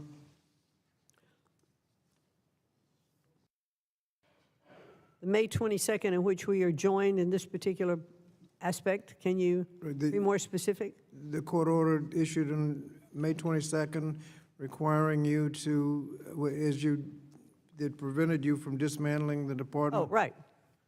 Yes, we will always comply with the law. Okay, and you indicated proposals for the Department of Education going forward. Can we count on receiving those proposals as they are made? We've asked for that information. We'd certainly like to comply with Congress and provide you with those. Can we get a commitment from you that you will cooperate with the Office of Inspector General and the Department of Education as the law requires? Yes, as the law requires, we will. On the budget, under the 2026 budget, a lot of workforce development programs are combined. When the dust settles, do we understand that there will be about a 33% cut in workforce development programs? We are looking at workforce development and wanting to make sure that it's treated fairly. You know, right now, the United States government is paying, well, taxpayers Well, what is are the footing the what is bill for about 75% of that, and we want to reverse that. We want the businesses or the universities to pay the 75%, and taxpayers would pay the 25%. So I think that's a better proposal for workforce development. Do I understand that to be a yes? It's about a 33% cut? I will get back to you if it's different than that. In the pending reconciliation bill, that's the one that has tax breaks for the wealthy and cuts in health care and Medicaid. CBO says at least 13 million people will lose their insurance. It's probably going to be more than that because changes were made in the bill. SNAP benefit cuts and access to college with cuts in student loans and Pell Grants. Does the 2026 budget cut Pell and work study on top of those cuts? You know, I would really appreciate the opportunity to respond to those if they were written questions, because I think we can explain them better, and I can work with you on that. Title I, you said it was level funding. Do I assume that means that it was protected? Do I assume that means it was level funded without an adjustment for inflation? For 1A, No adjustment for inflation? no, it's level funded. Okay. TRIO, you've said publicly that there were problems with evaluating the programs. Does the Department of Education now evaluates TRIO programs for effectiveness? We would like to be able to look at them and have full accountability for those programs. And we are precluded from doing that right now by the way that TRIO is structured. Some of us believe that the department has evaluations right there in the Department of Education. Do you deny that they exist? Well, there are some evaluations that are in to get TRIO going, but in terms of the longer effect of TRIO, there's specific language that prevents us from doing it. So I would like to have the ability, if TRIO is reappropriated, that we would be able to change that language and go in and understand the full accountability of the programs. On student loans, will you commit to working with us? There are about 2 million student loan borrowers who have applied for income-driven repayment plans or caught up in a backlog. Can we count on you to work with us to make sure they're not disadvantaged? We're working relative to all of those loans that are in default with several different programs for repayment, and we urge students who have borrowed money and are in default now to go to our... They're in a backlog, so you work with us to make sure they're not just caught up in that. I had a Title VI question, and that is that, is it true that the Office of Civil Rights investigates allegations of violations of Title VI? The Office of Civil Rights at the Department of Education, as yes, we do that. On Title VI, are you aware of the process that requires you to, in case, according to the law, in case of any action terminating or refusing to grant or continue assistance because of failure to comply with a requirement, the head of the federal agency must file with the committees of the House and Senate having legislative jurisdiction over the program or activity involved a full written report of the circumstances and grounds for such action. No such action shall become effective until 30 days have elapsed after the filing of such report. Do you know if the Department of Education has filed a report with this committee on any action you've taken? We may very well have done that. I'd like to get back to you just to assure you that my answer is correct. Is the gentleman's time has Can I ask expired. just one more quick question, and that is lack of viewpoint diversity a violation of Title VI?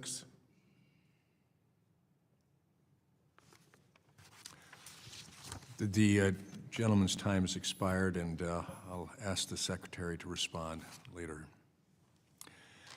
I now turn and recognize the long-suffering, ever-patient gentleman from Florida, Mr. Fine. Thank you, Mr. Chairman. You can see my fidgeting here. I guess it's new guy-itis, having to listen to a lot of these questions. Secretary McMahon, thank you for being here. It's a privilege to be able to ask you questions. I do want to save you one follow-up from the meeting. You don't have to meet with your accountant. The incremental tax benefit to you will be zero because we're not lowering any rates. So it will be none. You will continue to pay what you have been paid. I don't know why people continue to lie about that. But I want to ask you about something different. In the world that we live in today, Jews are scared. And I speak to you not just as a congressman, but as a father of 2 Jewish boys. They're 17 and they are 13 years old. I also speak to you as an alum of Harvard. And I've got to go back and check the data that said in the 90s, 1 in 3 professors were conservative, because I certainly didn't see them anywhere when I was there. But I will tell you, as a Jewish conservative at Harvard in the 90s, despite the fact they tried to kick me out twice, I never felt unsafe as a Jewish student, never once. Sometimes felt persecuted because of my political views, but never, ever, not once in 4 years, 6 years actually, because I went there twice, did I ever feel unsafe. But students do now. And I wear this kippah now. It's a new habit of mine at my son's request because of all the students who don't feel safe wearing theirs. And with my 17-year-old, when he was born, actually 17 years ago, I had a dream that he would follow me to where I went to school. And now we're in the next few weeks where it's time for him to start thinking about where he's going to apply to college. And I don't know that I even think he should go to college at all in the days that we live in, So my question to you is this. Given that Jews are scared, there are things that we can do on our college campuses, and I thank you for what you are doing. But I believe that a lot of this problem is coming from foreign influence, that our universities are taking money from countries that do not share our values and do not like our politics and do not like our people. And those dollars come at a price. What they do is they don't just give a donation. They say, hey, we're going to endow a school. We're going to endow professorship. We want you to take our students and from other countries. And what are things that we can do to work together so that countries like China or Qatar, which are clearly not looking out for the interests of Americans, that we can get that under control in our higher education system?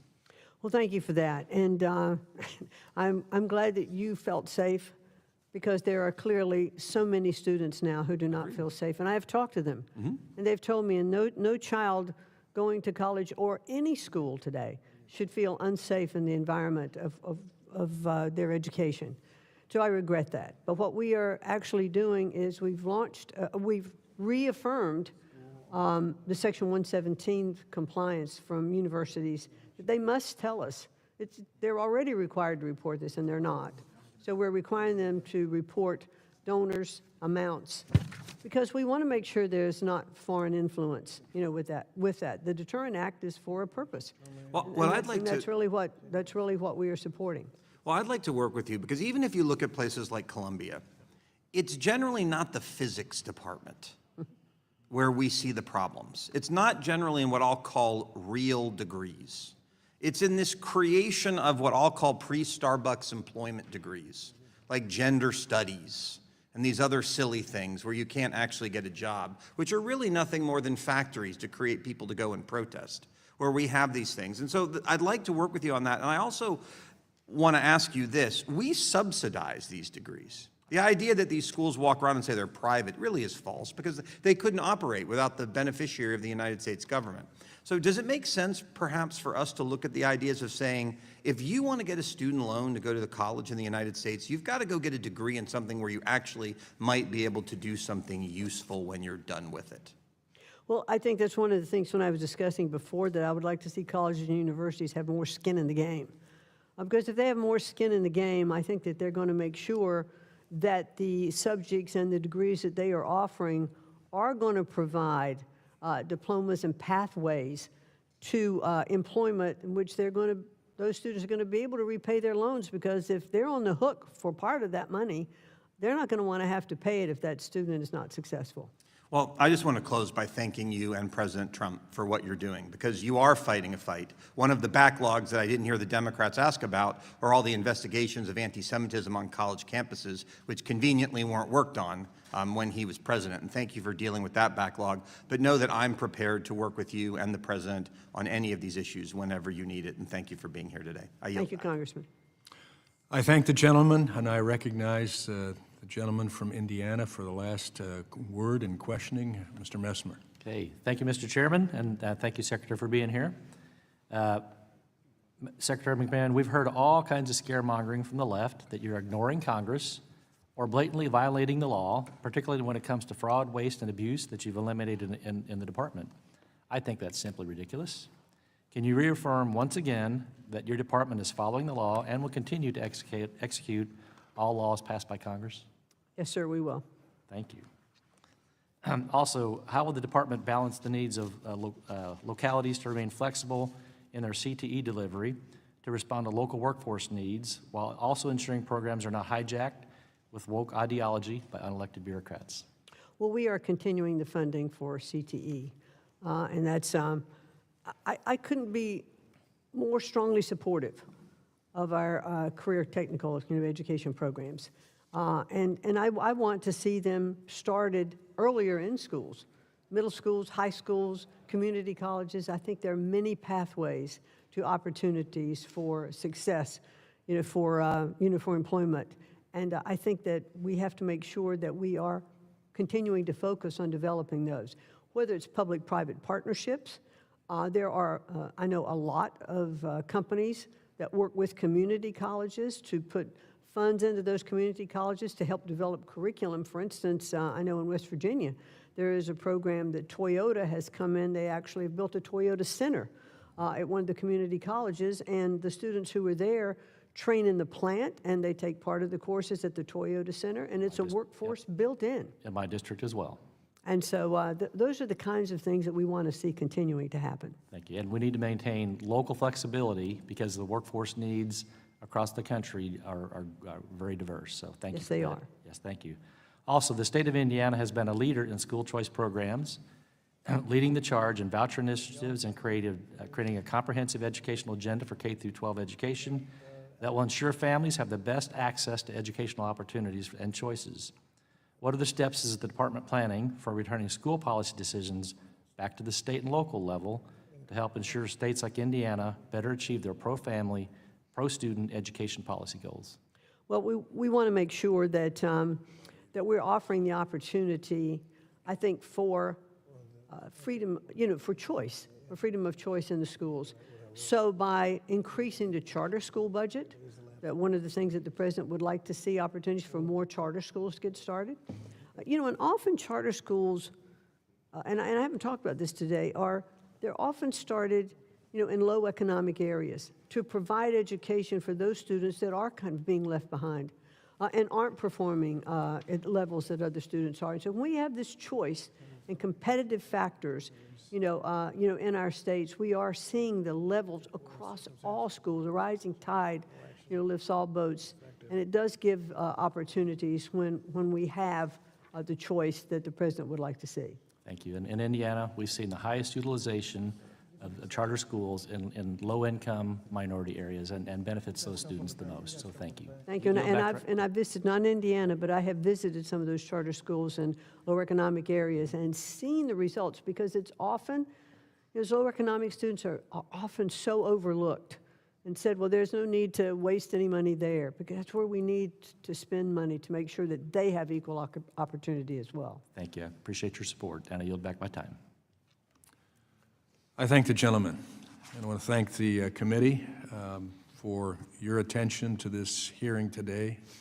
And I want to thank the Secretary for your diligence in being here, your patience, the time that was expended. It's been a long hearing. We appreciate you being here. There are no further questions, so now I recognize the ranking member for his closing remarks. Thank you, Mr. Chairman, and I thank the Secretary for being with us today. We're here today to consider the effect of the President's 2026 budget on programs within the jurisdiction of the Committee on Education and Workforce. And we begin that consideration while legislation passed by the House and pending in the Senate showers tax breaks on the wealthy and cuts Medicaid, SNAP, and funding for programs that give access to college while adding trillions of dollars of additional debt. On top of the cuts in that bill, the 2026 proposal further cuts Pell Grants, reduces work-study, eliminates Gear Up and TRIO programs, and as we consider the 2026 budget, we also consider the federal court orders that have ordered the administration to stop dismantling the Department of Education without congressional authority. We have heard of problems of test scores, but no plan to do anything about it. Handcuffs on teachers, when whatever handcuffs there may be, are locally imposed, not on federal government. We've heard that there's no federal role in curriculum, teacher quality, or anything like that. And it's been emphasized that what the Department of Education responsibility is basically civil rights, to make sure that all children have access to a quality education. So we've heard support for vouchers, but we know that those programs have not been shown to improve education, but have been shown to increase racial segregation. And finally, Mr. Chairman, you rescued the Secretary when I asked whether or not viewpoint diversity is a violation of Title VI. I guess we'll get that as an answer later. I cited the statutory requirement that if you're going to take any action under Title VI, claiming anti-Semitism or any other violation of Title VI, you have to give notice to the committees of jurisdiction. Mr. Chairman, she indicated she may have given notice, and if so, you haven't shared that information with the Democrats on the committee. And I'd like to see that because it requires before any action can be taken, you have to provide a complete report on that situation and wait at least 30 days before any action has been taken. We'll just see what the answer to that is, and I'll look for an answer from you. But we have a lot of work to do. We're trying to improve education, and from a federal level, the cuts in education, no increase, inflationary increase on Title I. That's a major investment we make in K through 12. Cuts in Pell Grants and student loans. That's our major investment in access to college. I think we're going in the wrong direction, and hopefully we can, when legislation is considered by the House, we can make the appropriate adjustments. Thank you, Mr. Chairman. I yield back. I thank the gentleman as well, and we look forward to continue working and discussing with you what's going on, and we've been pretty busy doing that effort in the one big beautiful bill and reconciliation. As you know, we've been extremely busy on that with the purpose of making things better for the taxpayers and for the students, the universities, community colleges, trade schools, workforce Pell, all of the rest for quite some time here now. And we look forward to more fully involving ourselves with the budget proposed by the President, and even as we started today. But I'd also state that 2 years while the Democrats had the full majority, including White House, the House, and the Senate, the opportunities to improve education in multiple ways, even as being expressed by some of my Democrat colleagues now, it didn't happen. And being a student of history to some degree myself, looking back and seeing the impact of education in this country that produced such revolutions as the agricultural revolution, industrial revolution, communications revolution, space age, all of the rest came before the Department of Education. Before. More local control. With K-12 system that's under the control of the states and local communities, school boards, parents. Right now, we're attempting to go that direction. And it was disconcerting to hear some of my colleagues talk about doing away with health care, lunch programs, et cetera, for students, when in fact, that's not the case. And our president stood very strong in saying that Medicaid, Medicare, school lunches were not to be cut from deserving individuals. Waste, fraud, and abuse, yes. My colleagues voted for waste, fraud, and abuse to be continued.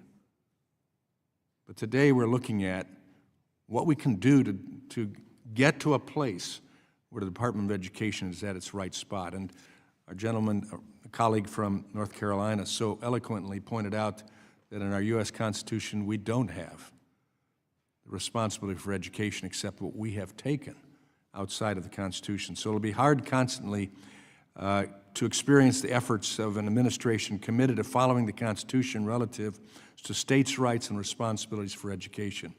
It'll also be confounding to some that better service can come from a smaller, more efficient bureaucracy. And certain states are taking education improvement into their own hands and succeeding, and others will have to decide to compete as well if they will follow. Choice, true choice in education, will handle so much diversity. Bias will generally fail under its own weight. Having a light on the extent of the ingrown, one-sided liberal bias on our public campuses will be threatening, but change, I believe, will result from that. The Congressional Budget Office, in relative to the Tax Cut and Jobs Act, was off by 180 degrees. They costed out a $1.5 trillion shortfall that would result from the Tax Cut and Jobs Act. It was just the opposite, $1.5 trillion to the good. And I believe what we've just done, reconciliation, and the one big beautiful bill, will be a facilitator for a lot of growth and opportunity. Again, students, parents, teachers, if we get those three component parts right in education, we will succeed. And that involves local district control as well. So I appreciate the passionate debate that went on today, the questioning, the answers, and sometimes answers that couldn't be given because it was based on questions without fact. Thank you again for being with us. With no further business before the committee, I call it adjourned.